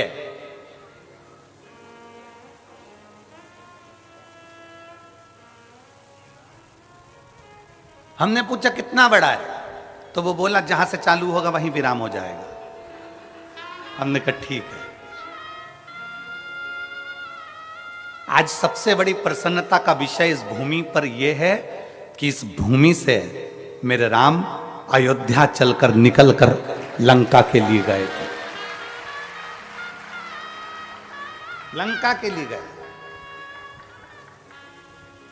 हमसे कई लोगों ने कहा कि आप धमतरी की कहीं हम व्यवस्था कर देते हैं, धमतरी रुक जाओ, पास में ही है, 15 किलोमीटर 16 किलोमीटर दूरी पर है। फिर कोई कांकेर, वहाँ रुक जाओ, वहाँ पर व्यवस्था हो जाएगी, वहाँ रुक जाओ, वहाँ व्यवस्था हो जाएगी। हमने कहा नहीं, हमको तो इसी गांव में रुकना है जिस गांव में मेरे राम जी रुक कर गए थे, जिस गांव से मेरे राम जी निकल कर गए थे, हमें तो वहीं रुकना, हमें वहीं रुकना।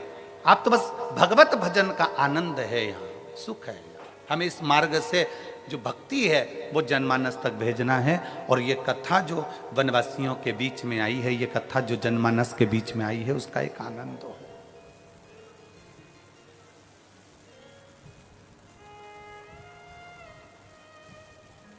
दोनों ओर कहीं मकान नहीं दिखे, चलते चलते चलते चलते जब जहाँ रुके थे, शायद सरपंच जी का घर है, शायद किनका घर है, जहाँ हम रुके हैं, तो वहाँ रुके। और रुकने के बाद में फिर स्मरण में आया तो हमने फिर उनसे पूछा, सारथी से, कृष्ण कन्हैया से, क्यों पूरा क्षेत्र जंगल का है।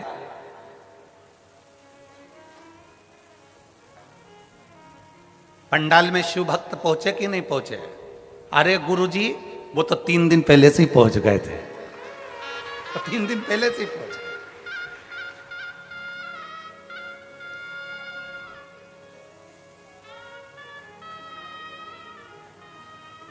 हमने कहा इतना जंगल क्षेत्र है, जीव जानवर। कहने गुरुजी 50-50 हिरण दौड़ते हुए आते हैं और पानी पीकर इसी क्षेत्र में वापस चले जाते हैं।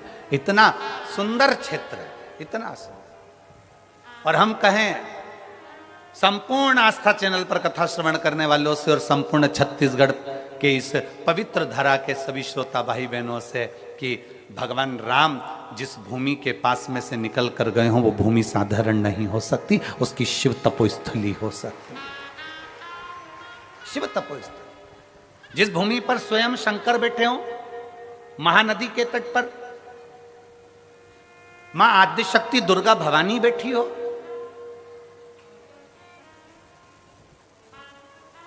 वो भूमि साधारण नहीं।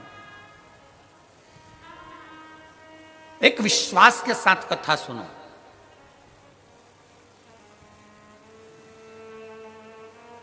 जिस नदी को छत्तीसगढ़ की गंगा कहा जाता है, उस पवित्र नदी के तट पर आप और हम कथा सुन रहे हैं।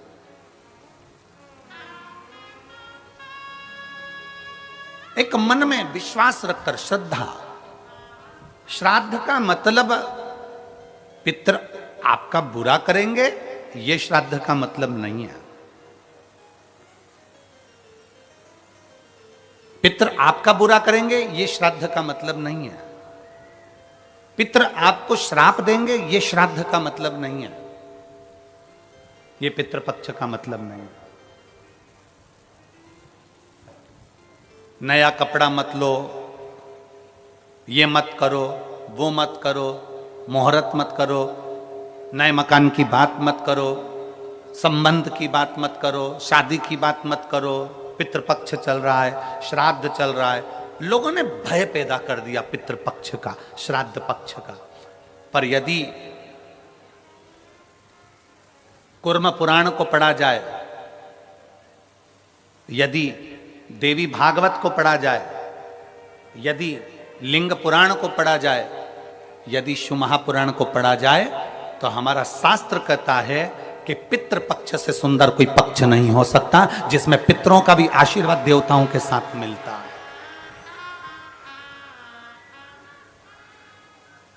जिसमें देवता का तो आशीर्वाद मिलता ही है, और देवताओं के साथ में पितरों का भी आशीर्वाद हमको प्राप्त होता है। पितरों का भी आशीर्वाद।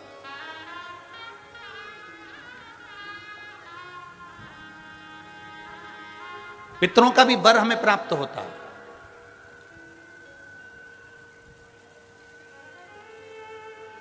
पितरों का भी आशीर्वाद हमें प्राप्त होता है। तो कौन कह दे कि ये पितृपक्ष बेकार होता है, ये श्राद्ध पक्ष बेकार होता है?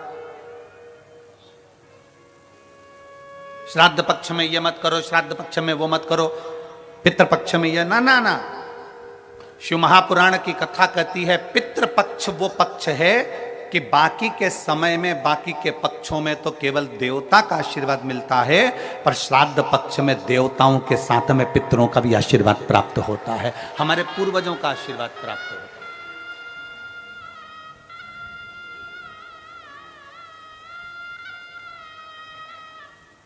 श्राद्ध का मतलब है श्रद्धा। आपकी श्रद्धा कितनी है? कितने लोग हैं यहां पर जो बैठे हैं जो शंकर जी के मंदिर में एक लोटा जल चढ़ाते? जरा हाथ उठाओ। सब चढ़ाते हो? रख लो, वापिस रखो, वापिस रखो। और कितने लोग हैं जिन्होंने अपनी अड़ोसन, पड़ोसन और पीछे वाली धड़ोसन, इन सबसे कहा कि एक लोटा जल चढ़ाया करो? वो हाथ उठाओ जरा, उठाओ जरा। हाँ ठीक है, रखो रखो। आप लोगों ने कभी तो कहा होगा अपनी पड़ोसन को, अपनी अड़ोसन को और पीछे वाली धड़ोसन को कि शिव मंदिर जाया करो, शंकर को एक लोटा जल चढ़ाया करो, शिव स्तुति करा करो, शंकर का स्मरण करा करो, शंकर की भक्ति करा करो, सारी समस्या का हल। जरा जम के बोलो, सारी समस्या का हल बोल बम का नारा है, आपने अपनी पड़ोसन से कहा होगा मंदिर जाया करो, इससे कहा मंदिर जाया करो, पीछे वाली से कहा मंदिर जाया करो। क्यों?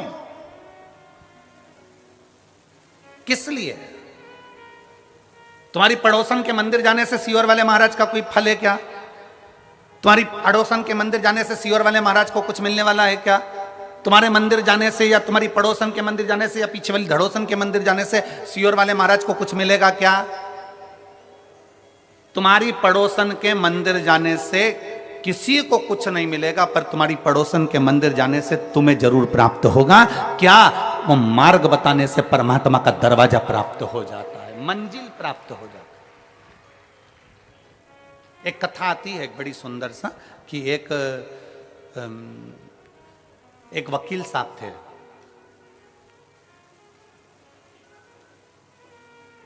और वकील साहब, एक कथा आती है, एक वकील साहब थे और वकील साहब अदालत जाते और अपना केस लड़ते।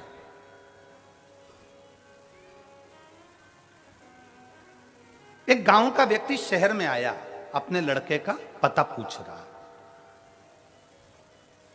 और गांव का व्यक्ति शहर में आया और अपने लड़के का पता पूछ रहा। लड़के का पता पूछा वकील साहब। वकील साहब को वो पहचानता नहीं है। बहुत गांव का व्यक्ति था। जैसे अभी हमने कहा कि कई लोग ऐसे हैं, वनवासी क्षेत्र के कई लोग ऐसे हैं जिन्होंने अभी तक ट्रेन में भी नहीं बैठे होंगे, डरते हैं ट्रेन में बैठने से। बुजुर्ग पुराने आज भी बड़े बड़े शहर में नहीं पहुंच पाते।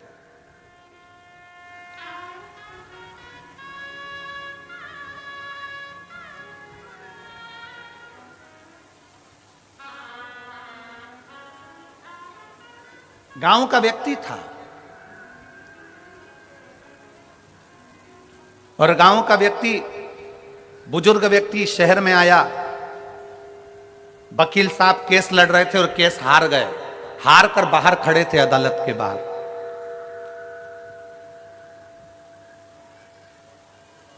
और अदालत के बाहर वकील साहब खड़े हुए थे और इतने में वो गांव का व्यक्ति आया और उस गांव के व्यक्ति ने वकील साहब से पूछा, एक काले कोट वाले भैया, एक काले कोट वाले भैया, मेरा बेटा इस शहर में रहता है, उसका ये एड्रेस है, आप मुझे बता देंगे कहां रहता है?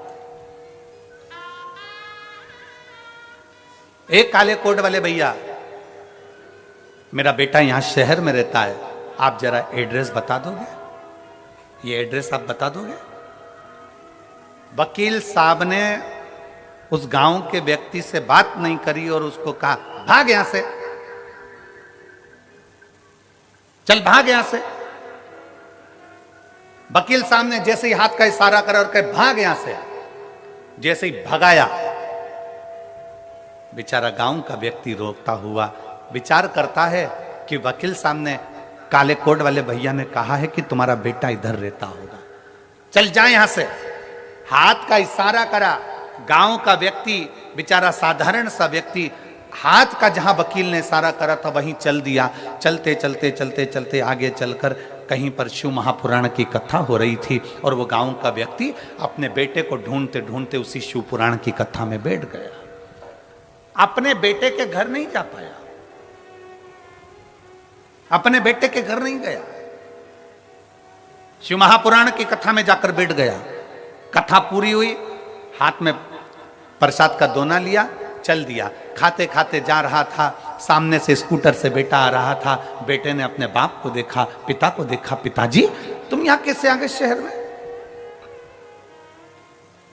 बेटा मैं तेरा एड्रेस लेकर आया था, वो काले कोट वाले भैया से पूछा था, उसने मुझे यहां भेजा। पिताजी पर मेरा घर तो इधर नहीं, दूसरी जगह है, मैं तो यहां आ गया, कथा सुनी और ये तू मुझे मिल गया, अब मुझे कुछ नहीं चाहिए। बेटे ने अपने बाप को गाड़ी पर बिठाया, स्कूटर पर बिठाकर अपने घर लेकर गया। घर लेकर गया, 4 महीने बीते और वकील साहब का एक्सीडेंट हो गया और एक्सीडेंट होते से वकील साहब सीताराम हो गए। वकील साहब मरे।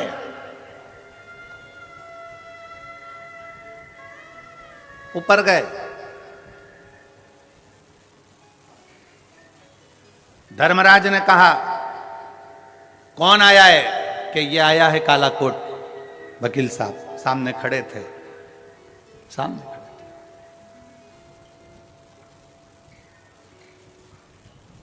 धर्मराज ने चित्रगुप्त महाराज से कहा, इनके पाप पुण्य गिनो। पाप पुण्य गिनना प्रारंभ करा, और जब पाप पुण्य गिनना प्रारंभ करा तो मालूम पड़ा कि इन्होंने तो झूठ बहुत बोला, छल बहुत करा, ये करा वो करा। महाराज इसने पुण्य नहीं करा, कोई पुण्य नहीं करा, नरक भेज दिया जाए इनको। अदालत में भी जाते थे तो क्लेश करते थे। एक वो वकील होता है जो अदालत में भी जाता है तो भगवान को प्रणाम कर कर जाता है और बड़े प्रेम से सबसे बात करता है, पर ये वहां पर भी क्लेश करता था। भेज दो इसको। इतने में तुरंत धर्मराज निर्णय दे रहे थे और इतने में वहां से नंदी निकल कर जा रहे थे। नंदी ने कहा, इस वकील ने कुछ करा हो चाहे ना करा हो, पर एक गांव के व्यक्ति को शिव पुराण का रास्ता बता दिया था। एक गांव के व्यक्ति को शिव पुराण का रास्ता बता दिया था। इतने में धर्मराज ने का रास्ता नहीं बताया था, उस व्यक्ति ने एड्रेस पूछा था और इसने भगाया था। नंदी ने कहा, भले भगाया, पर हाथ का इशारा तो शिव पुराण की ओर ही था। हाथ का इशारा तो शिव पुराण की ओर था। तो बताओ नंदी क्या करना है? धर्मराज से पूछा, तुम बताओ कि मंदिर का रास्ता, शिवालय का रास्ता, शिव पुराण का रास्ता बताने वाले का क्या फल होता है? तो इतने में धर्मराज ने कहा, उसको भी बैकुंठ का रास्ता बता दिया जाता है, इसलिए इसको भी बैकुंठ का रास्ता बता दो।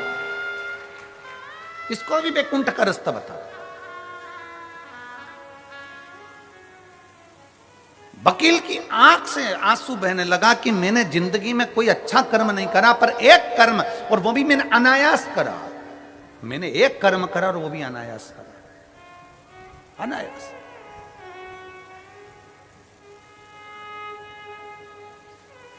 कांटाकुर्डी के धमतरी जिले के इस छोटे से ग्रामीण क्षेत्र में अगर ये 5 दिवसीय की कथा चल रही है तो पूरे धमतरी जिले को बड़ी प्रसन्नता होना चाहिए कि हमारे शिव हमें मंजिल बताने के लिए आए हैं, हमारे शंकर हमें मंजिल बताने के लिए आए हैं। आज हमारा कितना सौभाग्य है, आज हमारा कितना कितना कितना आनंद का विषय है।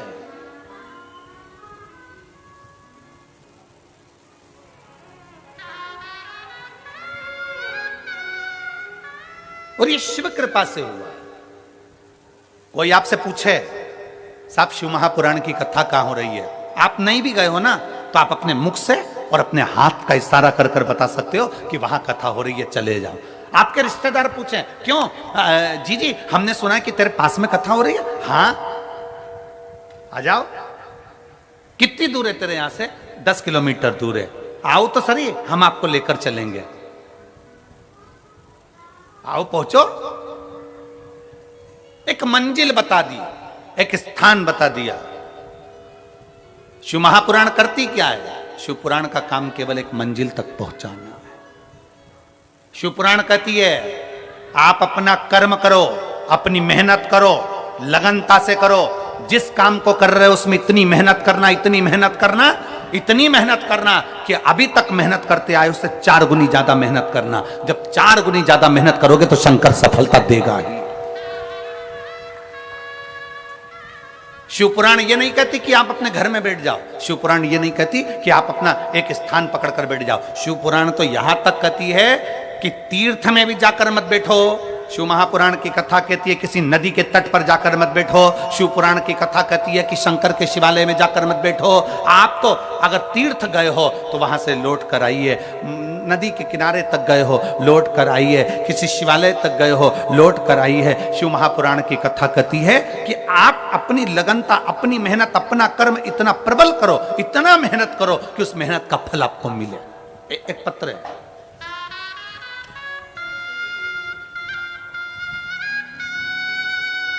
मेरा नाम अनीता बंधोर, मैं नरहरपुर जिला कांकेर छत्तीसगढ़ की निवासी हूं। कहीं बैठी हो तो हाथ हिला सकती हैं। अगर कहीं बैठी हो तो हाथ हिला सकती हैं। मेरा नाम अनीता बनघोर, मैं नरहरपुर जिला कांकेर छत्तीसगढ़ की रहनिवासी हूं। कहीं बैठी हो? हाँ हाँ, दिख गए। आ जाइए, एक बेलपत्र ले जाओ, आ जाओ, आ जाइए। मैं जिला कांकेर छत्तीसगढ़ के निवासी हूं। मैं भोलेनाथ जी का मैं क्या वर्णन करूं गुरुदेव। मेरे 2 बेटे हैं। बड़ा बेटा कंपटीशन एग्जाम की तैयारी कर रहा था और छोटा बेटा नीट की तैयारी कर रहा था। 5 साल से मेरे दोनों बेटे तैयारी कर रहे हैं, पर 5 साल तक उनका सिलेक्शन नहीं हुआ।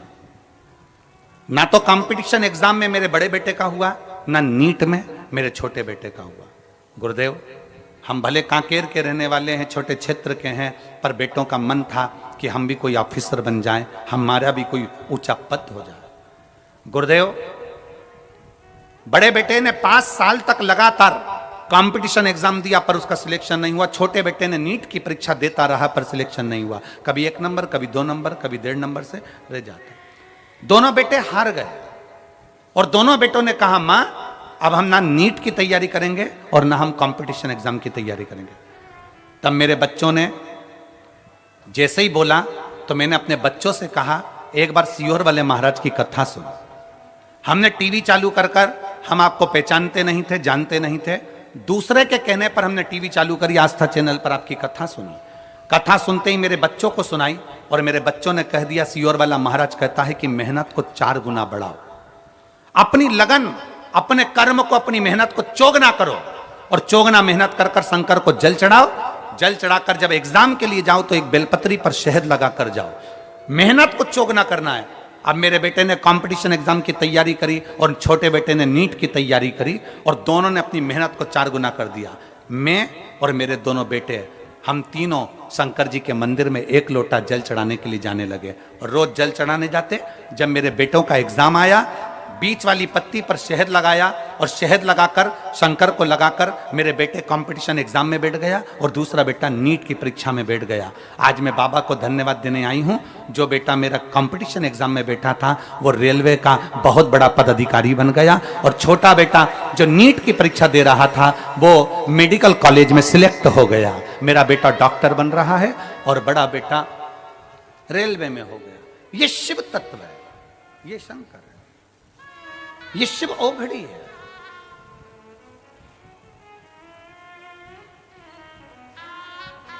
शिव ओघड़ी है। अनीता बनघोर, जिनका नाम बोला जाए वही आए। अनीता बनघोर नरहारपुर जिला कांकेर छत्तीसगढ़ की हैं। तो बड़े ये एक स्मरण हमारे भीतर रहे कि हमारी मेहनत, हमारी लगन, हमारा परिश्रम 4 गुना होना चाहिए। और मैंने तेरे ही भरोसे बाबा, तेरे ही भरोसे हवा बिच उड़ती जावांगी बाबा, डोर हत्तो छड़ी ना मैं कटी जावांगी। भोले मैं तेरी पतंग, शंभो मैं तेरी पतंग, हवा बिच उड़ती जावांगी बाबा, डोर हत्तो छड़ी ना मैं कटी। एक लाइन इन्होंने बहुत अच्छी लिखी है,